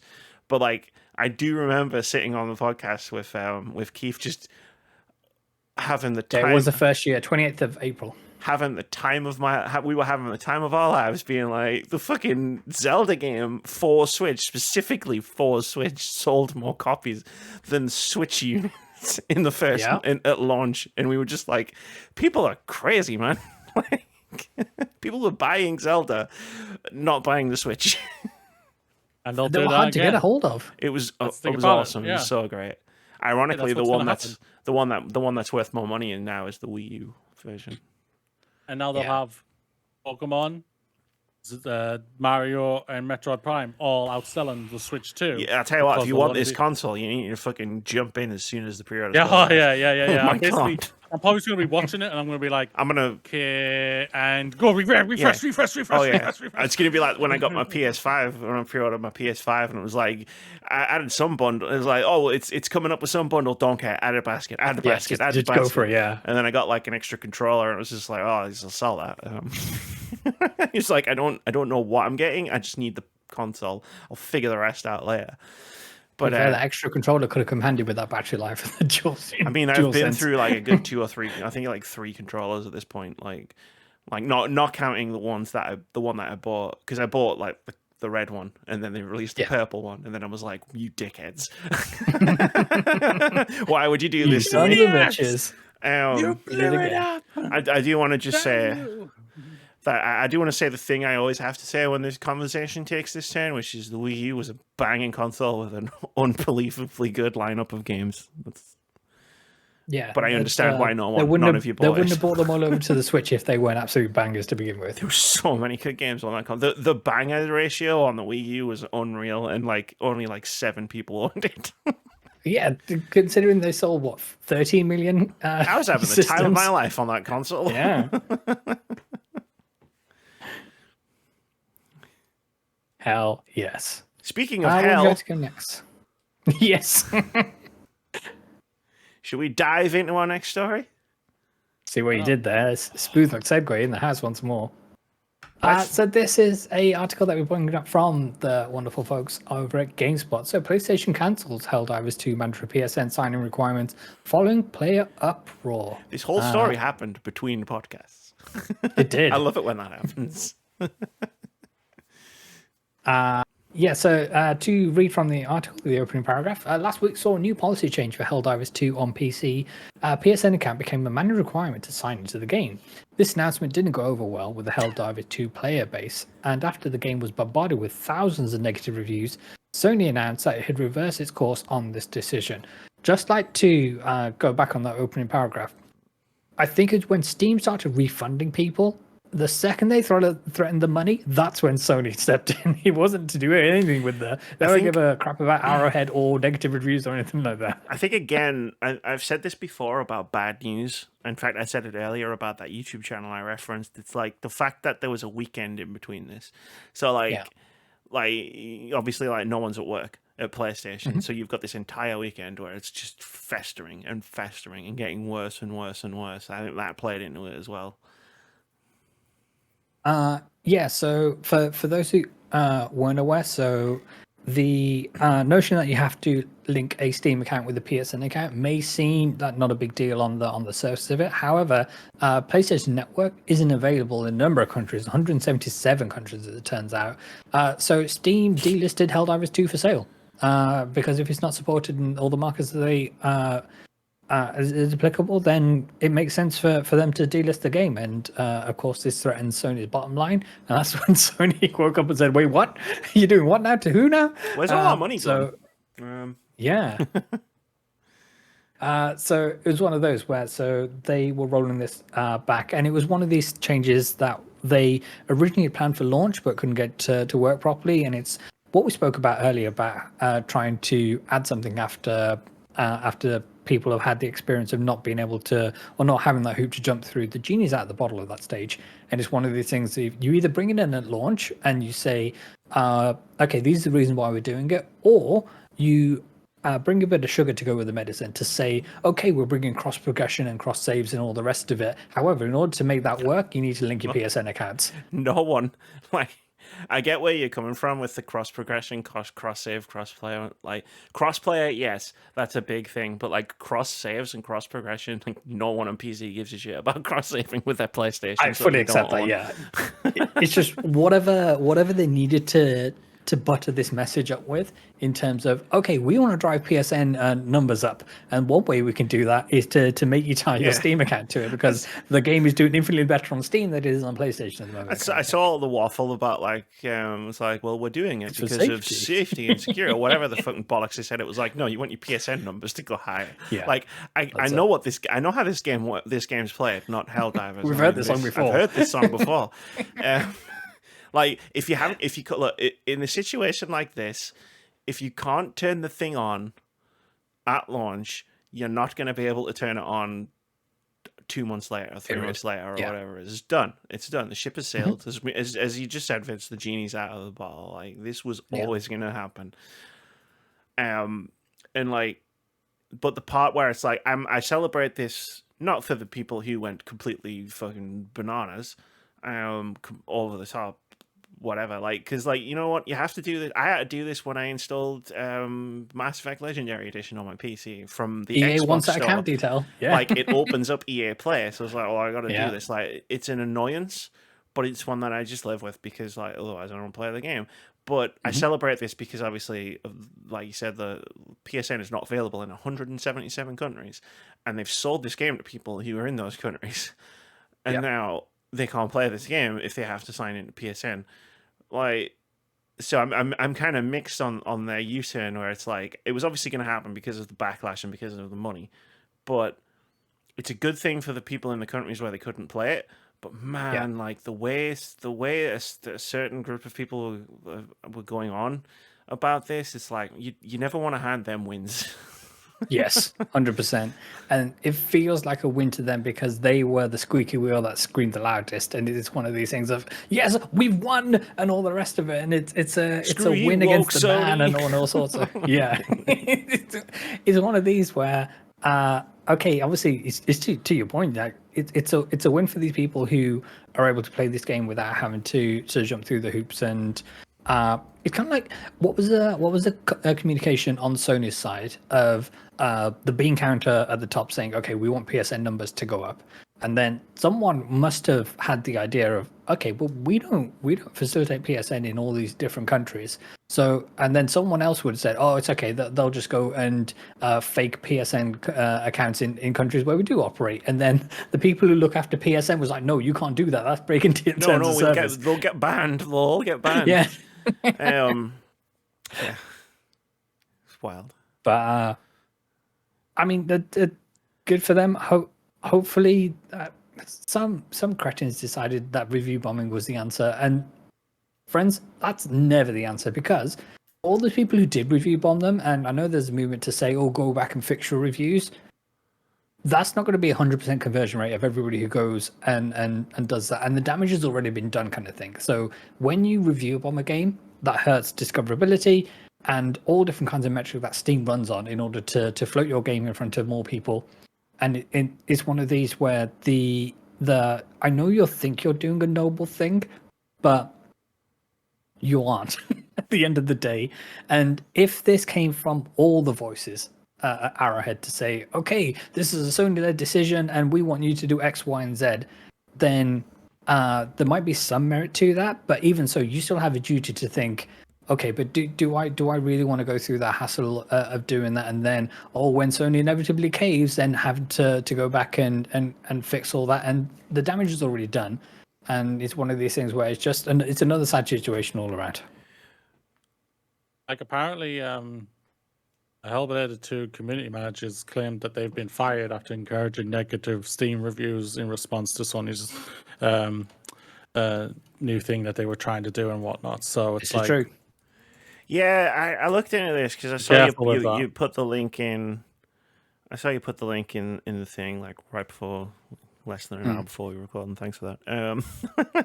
But I don't know. Like, there seems to be a lot more to it than like that one thing, and I didn't have a chance to look at everything properly. Yeah. So yeah, it's like I've only gone off the claims. That's it. It could be rumors. It could be bullshit for all we know. It could be the person was an absolute terrible person to work with, and he was just like, yeah, it's easy to get rid of you now, type of thing. Who knows? Well, the thing I would say is like a lot of people are saying, "Oh, Sony have fired this community manager." It's like the guy didn't work for Sony. Arrowhead Studios isn't owned by Sony, so I don't know if Sony could do that. Not 100%. Probably should be like, "Excuse me," type of thing, but. I doubt they. At the end of the day, Arrowhead's like what you said, they don't own them. So to your point about review bombing, I have two comments to that. One is serious and one is not. The first one is like I mean, review bombing sucks. You just don't do it. Do never engage in that behavior. It's just an awful thing to do, especially when a bunch of people got the studio wrong and review bombed a different game made by a different studio because they had Arrow in the name, which also happened on Steam. I actually own that game. It's called Magica. It's a great game. That game also got review bombed because the developers' names are similar. Too, there is a great way to review bomb someone, which we saw come out of all of this Xbox debacle that we talked about in the beginning of the podcast, which is if you find the executive in... I didn't actually put this in the thing because I put it in the wrong chat, but whatever. But if you find the executive in charge of the company in Fallout 76, you can just drop a nuclear bomb on them. This is which true. hurts no one. And is very funny.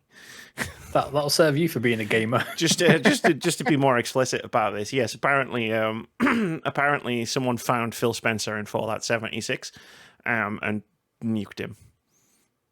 Like his camp, nuked his camp, and then went to Phil Spencer and tried to challenge him to a fight because that's how PvP works. But he wouldn't fight him, and I really like. I've kind of found that funny.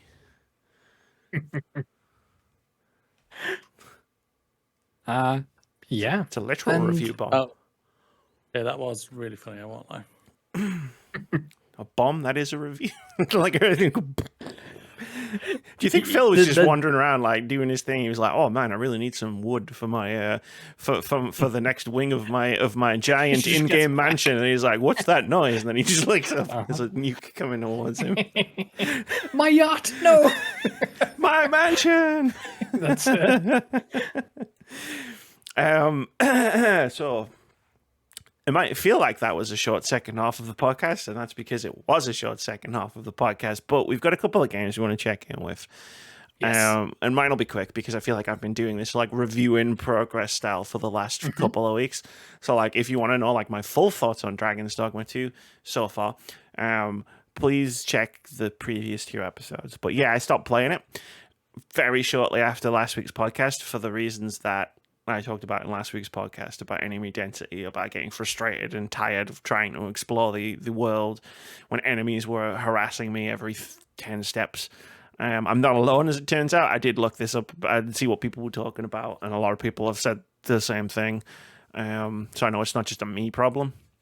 But, like, I don't want to say I'm done with the game. Like, it's still a great game. I still had so much fun with it. I played it for, like, 32 hours, according to my PlayStation clock. It's just there's other games coming out. I was getting a bit wound up, so I'm gonna put that aside for a bit. Focus on some other games. There's a lot of games coming out, May. I want to play. But yeah, it's still a great game. Like the exploration, when you're not being harassed every 5 minutes, 5 seconds. 5 minutes is way too. 5 minutes, I'd probably still be playing it. Like the things that you can find, like the sort of like Zelda-ish, Elden Ring-ish, Morrowind-ish, like not lack of direction, was just wonderful. And I loved it a lot. But I will be returning to this game later in the year when I've gotten some distance from it.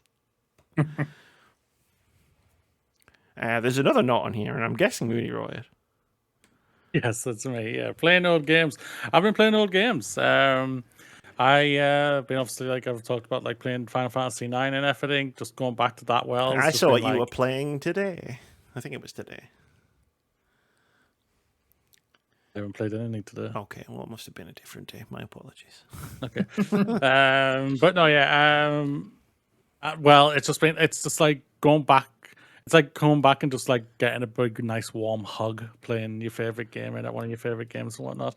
And I just absolutely love playing it and everything. But I've also had an inkling to play another thing as well. So I'm going between games right now, which might actually stop because of another game that's just released. But I started playing The Walking Dead again. The Telltale's Walking Dead. Okay. I'm only halfway, give or take, about through the first episode and everything, and it's just like, I love these games, man. They are so good, especially the first season. Like I love the season 2 and 3 as well. I never played the final one. I can't comment on it yet, but like season 1 was just like an incredible journey that you have in that game, which it's like it's like, for me, I'm just like, I look into like the state of the gaming industry right now. It's like we're sorely missing these type of things right now. I think it's just because like the entire industry decided to blow their load all last year, basically, and like there's just nothing that to come out basically. Hopefully, like with Hellblade coming out at the end of the month, and obviously Animal Well that's just dropped. If we can get some inkling with new games that are going to be really giving us that warm feeling that that I've been missing anyway. I don't know about yourselves, but it's just like I've been good, and I assume Vitz is on the precipice of playing Yakuza Like a Dragon, so he's going to have those warm feelings very soon. Yeah. Yep, sure. I saw that. Did an alarm just go off? An alarm just went off, but like the expression on Vitz's face of just like, I'm gonna kill this motherfucker. It was one of these of, okay, so I know I had a conversation with my partner today about getting rid of Xbox Game Pass, so I haven't looked to see how much it is on Steam. Point of order, if I may. It's in this month's Humble Choice bundle. Oh, awesome. So you can get the game, play the game, and have fun, and support charity. And support charity. And get Hi-Fi Rush in an incredible twist of timing. You can also get Hi-Fi Rush in that bundle. Sorry, Moody, continue. No, that's all right. Yeah, I'm just like, I just bought all of Walking Dead. Like they had like a complete collection that were doing the sale that was just gone by, and I was just like, yeah, I'll buy that. I'll buy that. Wasn't that expensive, so I was going for it. Yeah. Oh, yeah. I've been like sorely missing comfort food. Like I've got the Booty game. It's installed on my PS5. I just don't know if I'm going to get to the Booty game because Gaming knows. We've both been excited for Animal Well that's just released. I've literally installed it when I saw the thing. I got the message just like Amy did. Animal Well is now out. Boom. Install. Let's fucking go. Because I worked from home today, so I was just like, my boss won't know at all that I just quickly turn my PS5 on and get this thing installed. I mean, you can also do that through your PS5 app. I know that, but I was right here, and I was just like, turn that on. I'll just press the button. Give me a break. But no, just going back to the well, enjoying some wholesome pie of goodness. Of games that you love. It's just it's a great feeling, and I'm really liking it right now. Even though they are probably going to go a little bit on the burner, a little bit to the side, these are the games I'm just happy like I'm going, I've got you coming back up type of thing, and it's like no, I totally get that. It's a similar conversation to, I know we have the conversation every time I do my monthly getting out my soapbox to rant about Gran Turismo of the conversation of why do I keep going to play this game.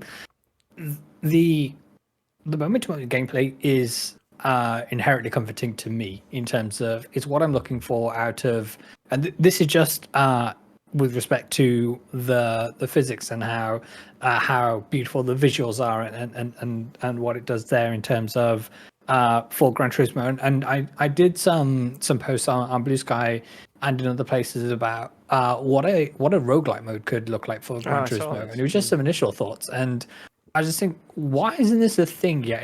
If we can get roguelike modes in God of War Ragnarok and The Last of Us and things like that, of why can't we have that? So be sure to check out Bluesky, and I'm at Vitz Patel on there as well. So yeah, for more details. I know that we're running long on No, this we're show. fine. So, We're still fine. Yeah. I always buffer it because I know we can talk. I always buffer the end of the episode. I but build yeah, in the time for our waffles. Yeah, it's one of these where why can't we just get a 10 race championship that rotates every single day with either existing races which already exist in the game, or just a random collection of you're issued a random car and you're given a random track and you're set against the new GT Sophie AI, which is much more competent and delivers better racing against than the standard AI. And you're just given a gauntlet of 10 races to do your task to finish in the top 3. In every single race you progress, you can choose different perks. So you can say, okay, for my next car, I want it to have a weight reduction or have better tires. Or you can pick perks which have you be detrimented in the next race, but result in more reward. So you can say, okay, I'm going to start at the back this race, but if I come through to win, then I'll get 5 times as much prize money as I would have done, that kind of thing. And it's kind of all these ideas just started going through my head of why isn't this a thing yet? But then it's Polyphony Digital, and there's a lot of things I would do for the single player version of Gran Turismo 7, which they choose not to do. So this probably won't come to fruition either. But it's a good idea, I maintain. I can't believe Vitz is going to start a game studio and make a racing game roguelike. You should do that, by the way, because I don't think that exists. And that's a really cool idea. I love the fact that you're playing The Walking Dead. I saw it pop up on my PS app when I went in to look at something, Moody, and I was like, oh shit, you were talking about playing that a while ago. So that's I've cool. had it installed for a while. Season 1 is legitimately incredible. I really enjoy season 1 a lot. I like the other seasons, apart from the final season. I'm not going to tell the story of what happened with me with the finals. It was a whole mess. But that's what happens when a company explodes. But yeah, no, that's cool. Vitz, I sent you a link to the Humble Bundle directly, so you can just. And I replied with, "Thank you very much." Is it fuck you? Fuck you. I quit. No. Send me the list when you get a chance as well, please. Yeah, we'll do. I like and yeah, it's cool. Like comfort games, it's a really good thing this year. I'm actually thinking of getting this month. I'm actually thinking of getting it. I mean, comfort games is interesting because obviously I'm making my big magnum opus video essay, so I've been playing Mass Effect a lot. And it is like a comfort game where it's like, I wonder how many times I've played this, because it's a lot. I feel like I could play Mass Effect 1 with my eyes shut sometimes, and not just because the combat at this point really grates on me, and I don't enjoy it very much, but I enjoy the rest of the game enough to make up for it. But yeah, let's just say I'm really looking forward to getting to Mass Effect 2 in my current playthrough. It's so good. I still hold that in such high regard in my all-time favorite games. Yeah. Sam, I had an idea for a thing we can do for the next set of charity milestones that I'm annoyed that I didn't think of before, which basically involves us making a Game of the Year list, but an all-timer list on a stream. Ooh, okay, yeah. I'm annoyed we didn't think of it before we did the milestones for this. It's just the next milestone we'll get to raise for an amazing charity partner. So it's not a lost idea. It's just one for the future. No, it's not a lost idea. It's one for the future. I want to do it now. 100%. But I have to put it in my pocket and hold on to it. Let's move on. Let's close the show. Yes. It's time for OpenCritic Head-To-Head. This is the game we play every week where we try to guess the OpenCritic average of upcoming games. Whoever guesses closest to the score gets a point. And if you manage to guess the score correctly, you get 2 points. Some of these scores, y'all, they have been bouncing all over the place. And I have been keeping up with them. But it's done. We've got it locked in. We tried to guess the OpenCritic average of 4 upcoming games last week. They're not upcoming anymore. They're all out. We started with Prison Architect 2. And it didn't get a review score. As far as I can see, it hasn't had a single review. Not on OpenCritic. Not on OpenCritic, no. It doesn't have a review on OpenCritic at all. Like, I know when I said I don't think people are going to be in the mood to play a prison simulator, what I meant by that was I think the score was going to be lower, not that no one was going to review it. Like, They took you quite literally. Prison Architects was a big deal about, like, in the PC community. I'm really surprised. But I kind of get it because there are a lot of different games. It still doesn't have any listed, so yeah, wild. the So information is correct. We'll hold that. Oh, I've already double checked the information. Stop Moody messing with my document. Yeah, it hasn't even gotten any Steam reviews yet. Did it come out? Like, is it actually out? Like, can you buy it? Oh no, it's still saying pre-purchase. Wait, what? Like, maybe it got delayed. But it has. It says on Steam. It says coming September 3rd. Ah, okay. That'd be why then. But everywhere else still has it as May. Like, it's even in the OpenCritic thing. Like, right there in the new release games. Did they tell anyone that they delayed it? Apparently not. Wow. No, like if you just go Google thinks it says initial release date the 7th of May.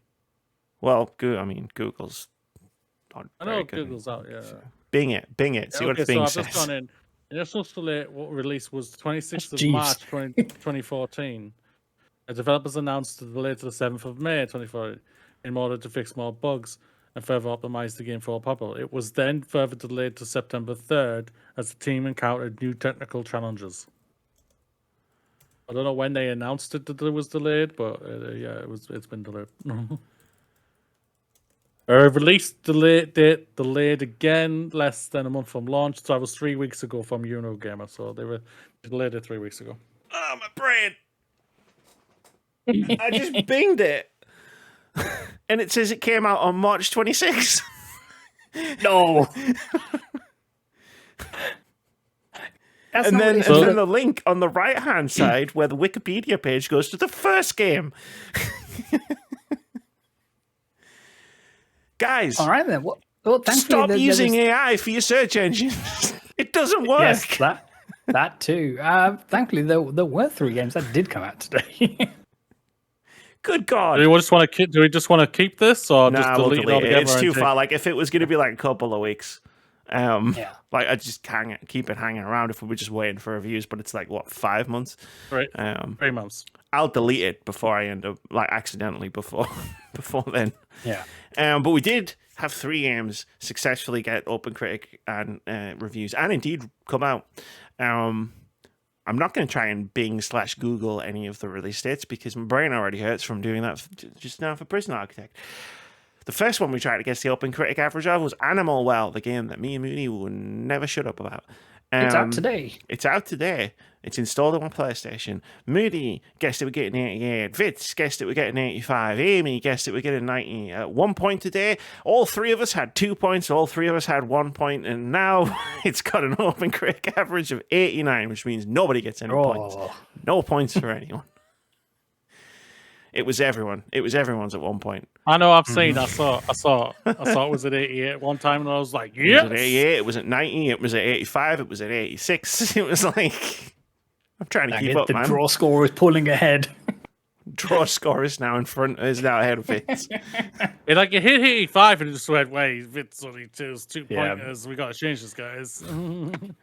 But yeah, no, I'm really, really, really excited to play this. Like, I'm gonna just dive into it tomorrow. I've got the whole of tomorrow.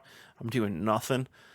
Like, I was gonna go to the coast, but then the weather got really nice, and now I'm like, there's gonna be a lot of other people at the coast. Yeah, it's going to be heaving. I'm gonna stay inside and play video games. Yeah, open the window, get some airflow going, and play video games. And I'm suddenly, for no reason at all, just starting to feel ill. Just, I don't know why. Yeah, you can see it. Like, you can see it in your eyes and stuff. You're gonna have to take.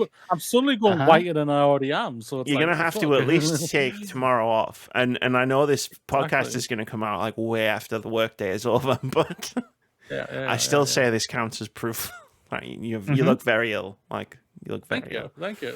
Your eyes are welling up with tears, and you can see animals. Exactly. Your vision. We've Why is also, there a cow in right in front of me? we also guessed the OpenCritic average of Crow Country. This game is also currently installed on my PlayStation 5. Moody guessed it would get a 63. Vitz guessed it would get a 65. Forgot how low these were. Vitz guessed it would get a 65. Amy guessed it would get a 75 with a bewildered and perplexed look on her face after the previous two guesses. And at the time of recording, Crow Country has an OpenCritic average of 82. Which means Amy gets the point and also regrets not picking it up on Fantasy Critic.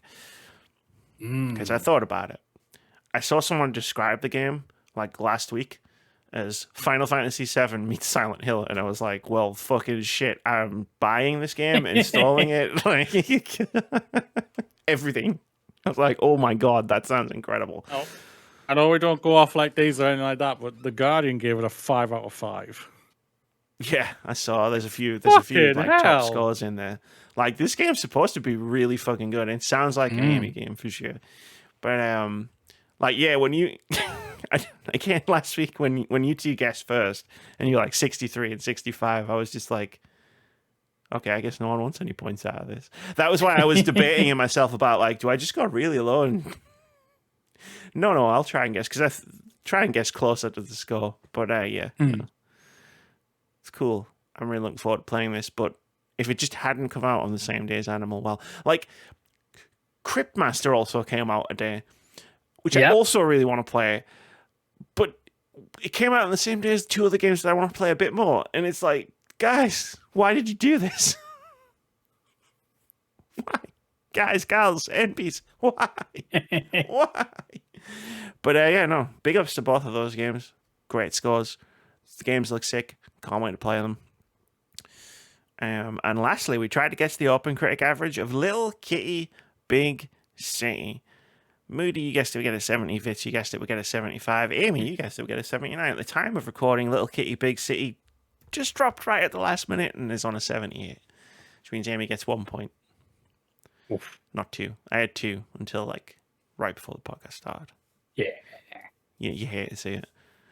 At one point, really I was cleaning up this week, and then I wasn't.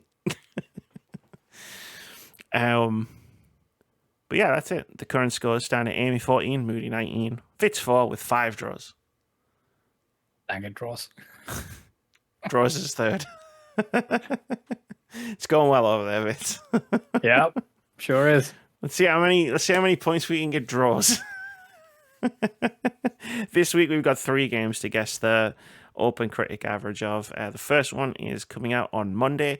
It is Homeworld 3. The big sci-fi game, like this used to be like everywhere. When the last one was out, I remember everybody fucking lost their shit over Homeworld. And then it just disappeared for 50 years. And then all of a sudden it came back. It's not my kind of cup of tea. I'm going to go 80. That feels conservative to me. Yeah. Next up is the one and only Moody. Sorry, I took a drink before I said that. It's fine. 85. 85. And Vitz. Okay, so let's go 86, please. 86. Vitz is playing tactically, not as in blocking Moody off, but as in making sure draws can't pull even further ahead. Yep. And next up, So it's gonna land at 83, right? Yeah, probably. Yeah. well, that would still be your point, Moody, because it would be closer to you than me. Oh yeah. Yeah, there's no Okay. possibility of us drawing either. Oh, well. But yeah, no. Next up, Lorelei and the Laser Eyes. This is another game I've got to try and fit into my play schedule because I'm disgustingly excited to play this game too. I mean, you've probably seen the Sayonara Wild Hearts T-shirt I frequently wear on the podcast. Like, it's one of my favorite games. Not at all. I don't know what you're talking about. So I have avoided all trailers and previews and everything for this game. Like, I've seen like one person, Bluesky, post about it. Like, and I was like, no, I don't want to know. I'm going into this game as blind as possible. Thank you very much. what do I think Lorelei and the Laser Eyes is going to get? It puts me in that approach to preserving as much of the mystery of the game for myself playing it puts me at a disadvantage in setting like OpenCritic Head-To-Head, where I know nothing about the game except I am very excited to play it. So I'm just gonna ride that excitement and say 88. I'm playing that excitement now. Mm-hmm. That's the only information I've got, so that's all I can use. I have Moody. Lorelei's got laser eyes. Oh, she's being shot at by laser eyes. I'm with you. Again, I haven't seen any of the trailers. You want me to find out? I assume she's fighting Cyclops. Yeah. Maybe this week's episode of X-Men 97. I can't wait for next week when all of them are out, and then you can go back and while Moody while Moody is formulating his guess, I do want to point out, I'm not going to just sit down and watch the entire series in one go, right? Like, that's not what's going to happen. I'm just setting. I'm doing a Nintendo. I'm just setting expectations here. I think you're gonna find 30 minutes to watch the first episode, and then you're gonna be like, oh no, I need to watch the next 9 right now at this very moment. I mean, I'll take that bet. I'll bet you she's one. Very stubborn. I'll bet you one playthrough of Yakuza Like a Dragon. How about this, Vitz? You play all of Like a Dragon, and Amy watches all of X-Men 97 next week. Yeah, I'll watch all of X-Men 97 in one go, and you play all of Yakuza Like a Dragon in one go. Well, if I'm playing it in one go, I might as well stream it. Just get an IV trip. It's got to be healthy about this. Is it? Moody, my friend, where are you going? This really could go anywhere. We've been trying to buy you as much time as we can with our I nonsense, know. I'm gonna stick with what I did with Homeworld. 85. Let's go.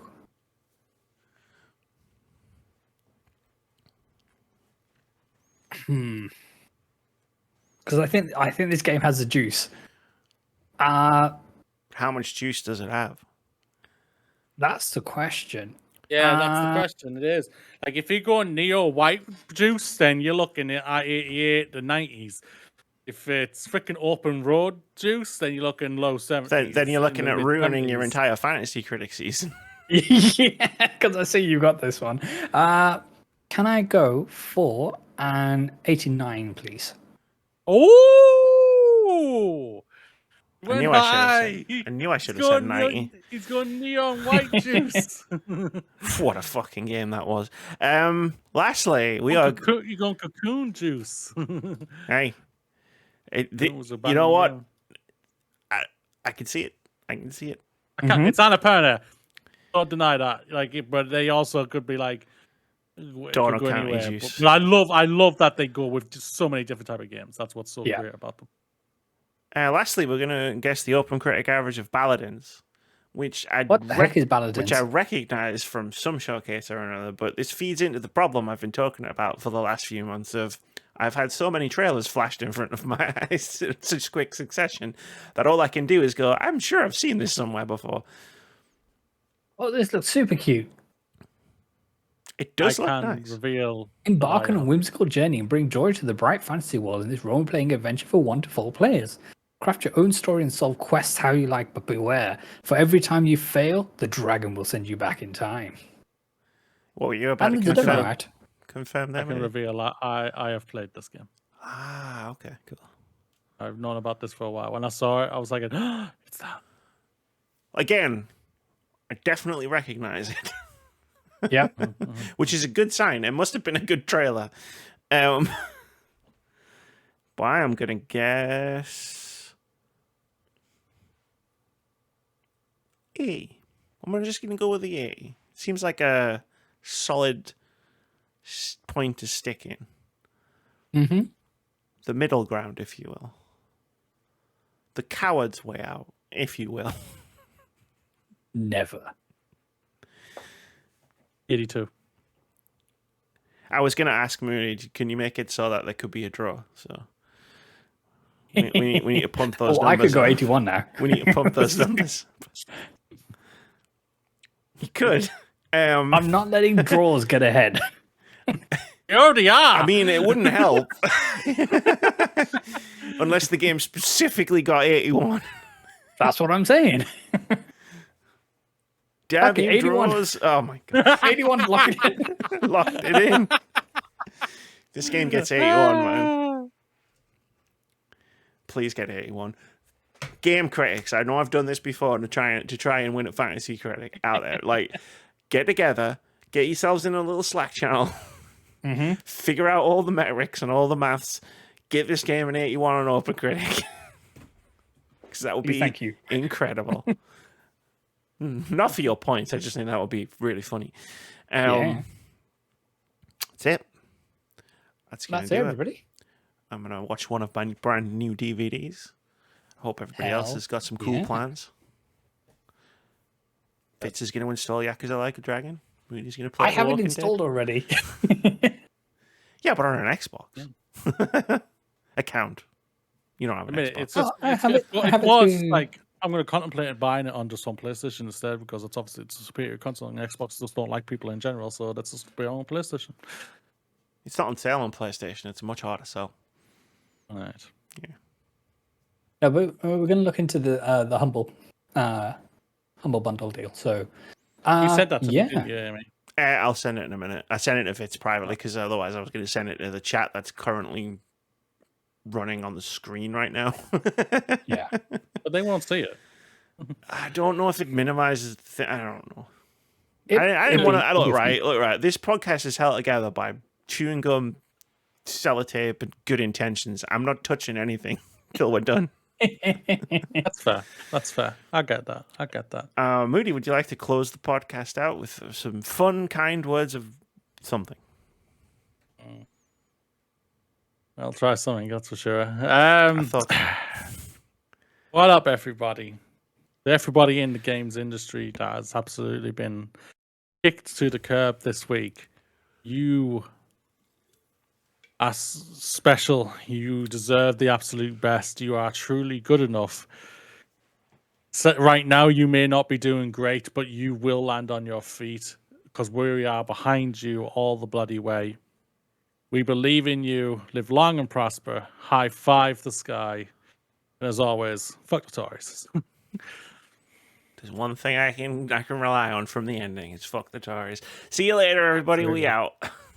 Bye.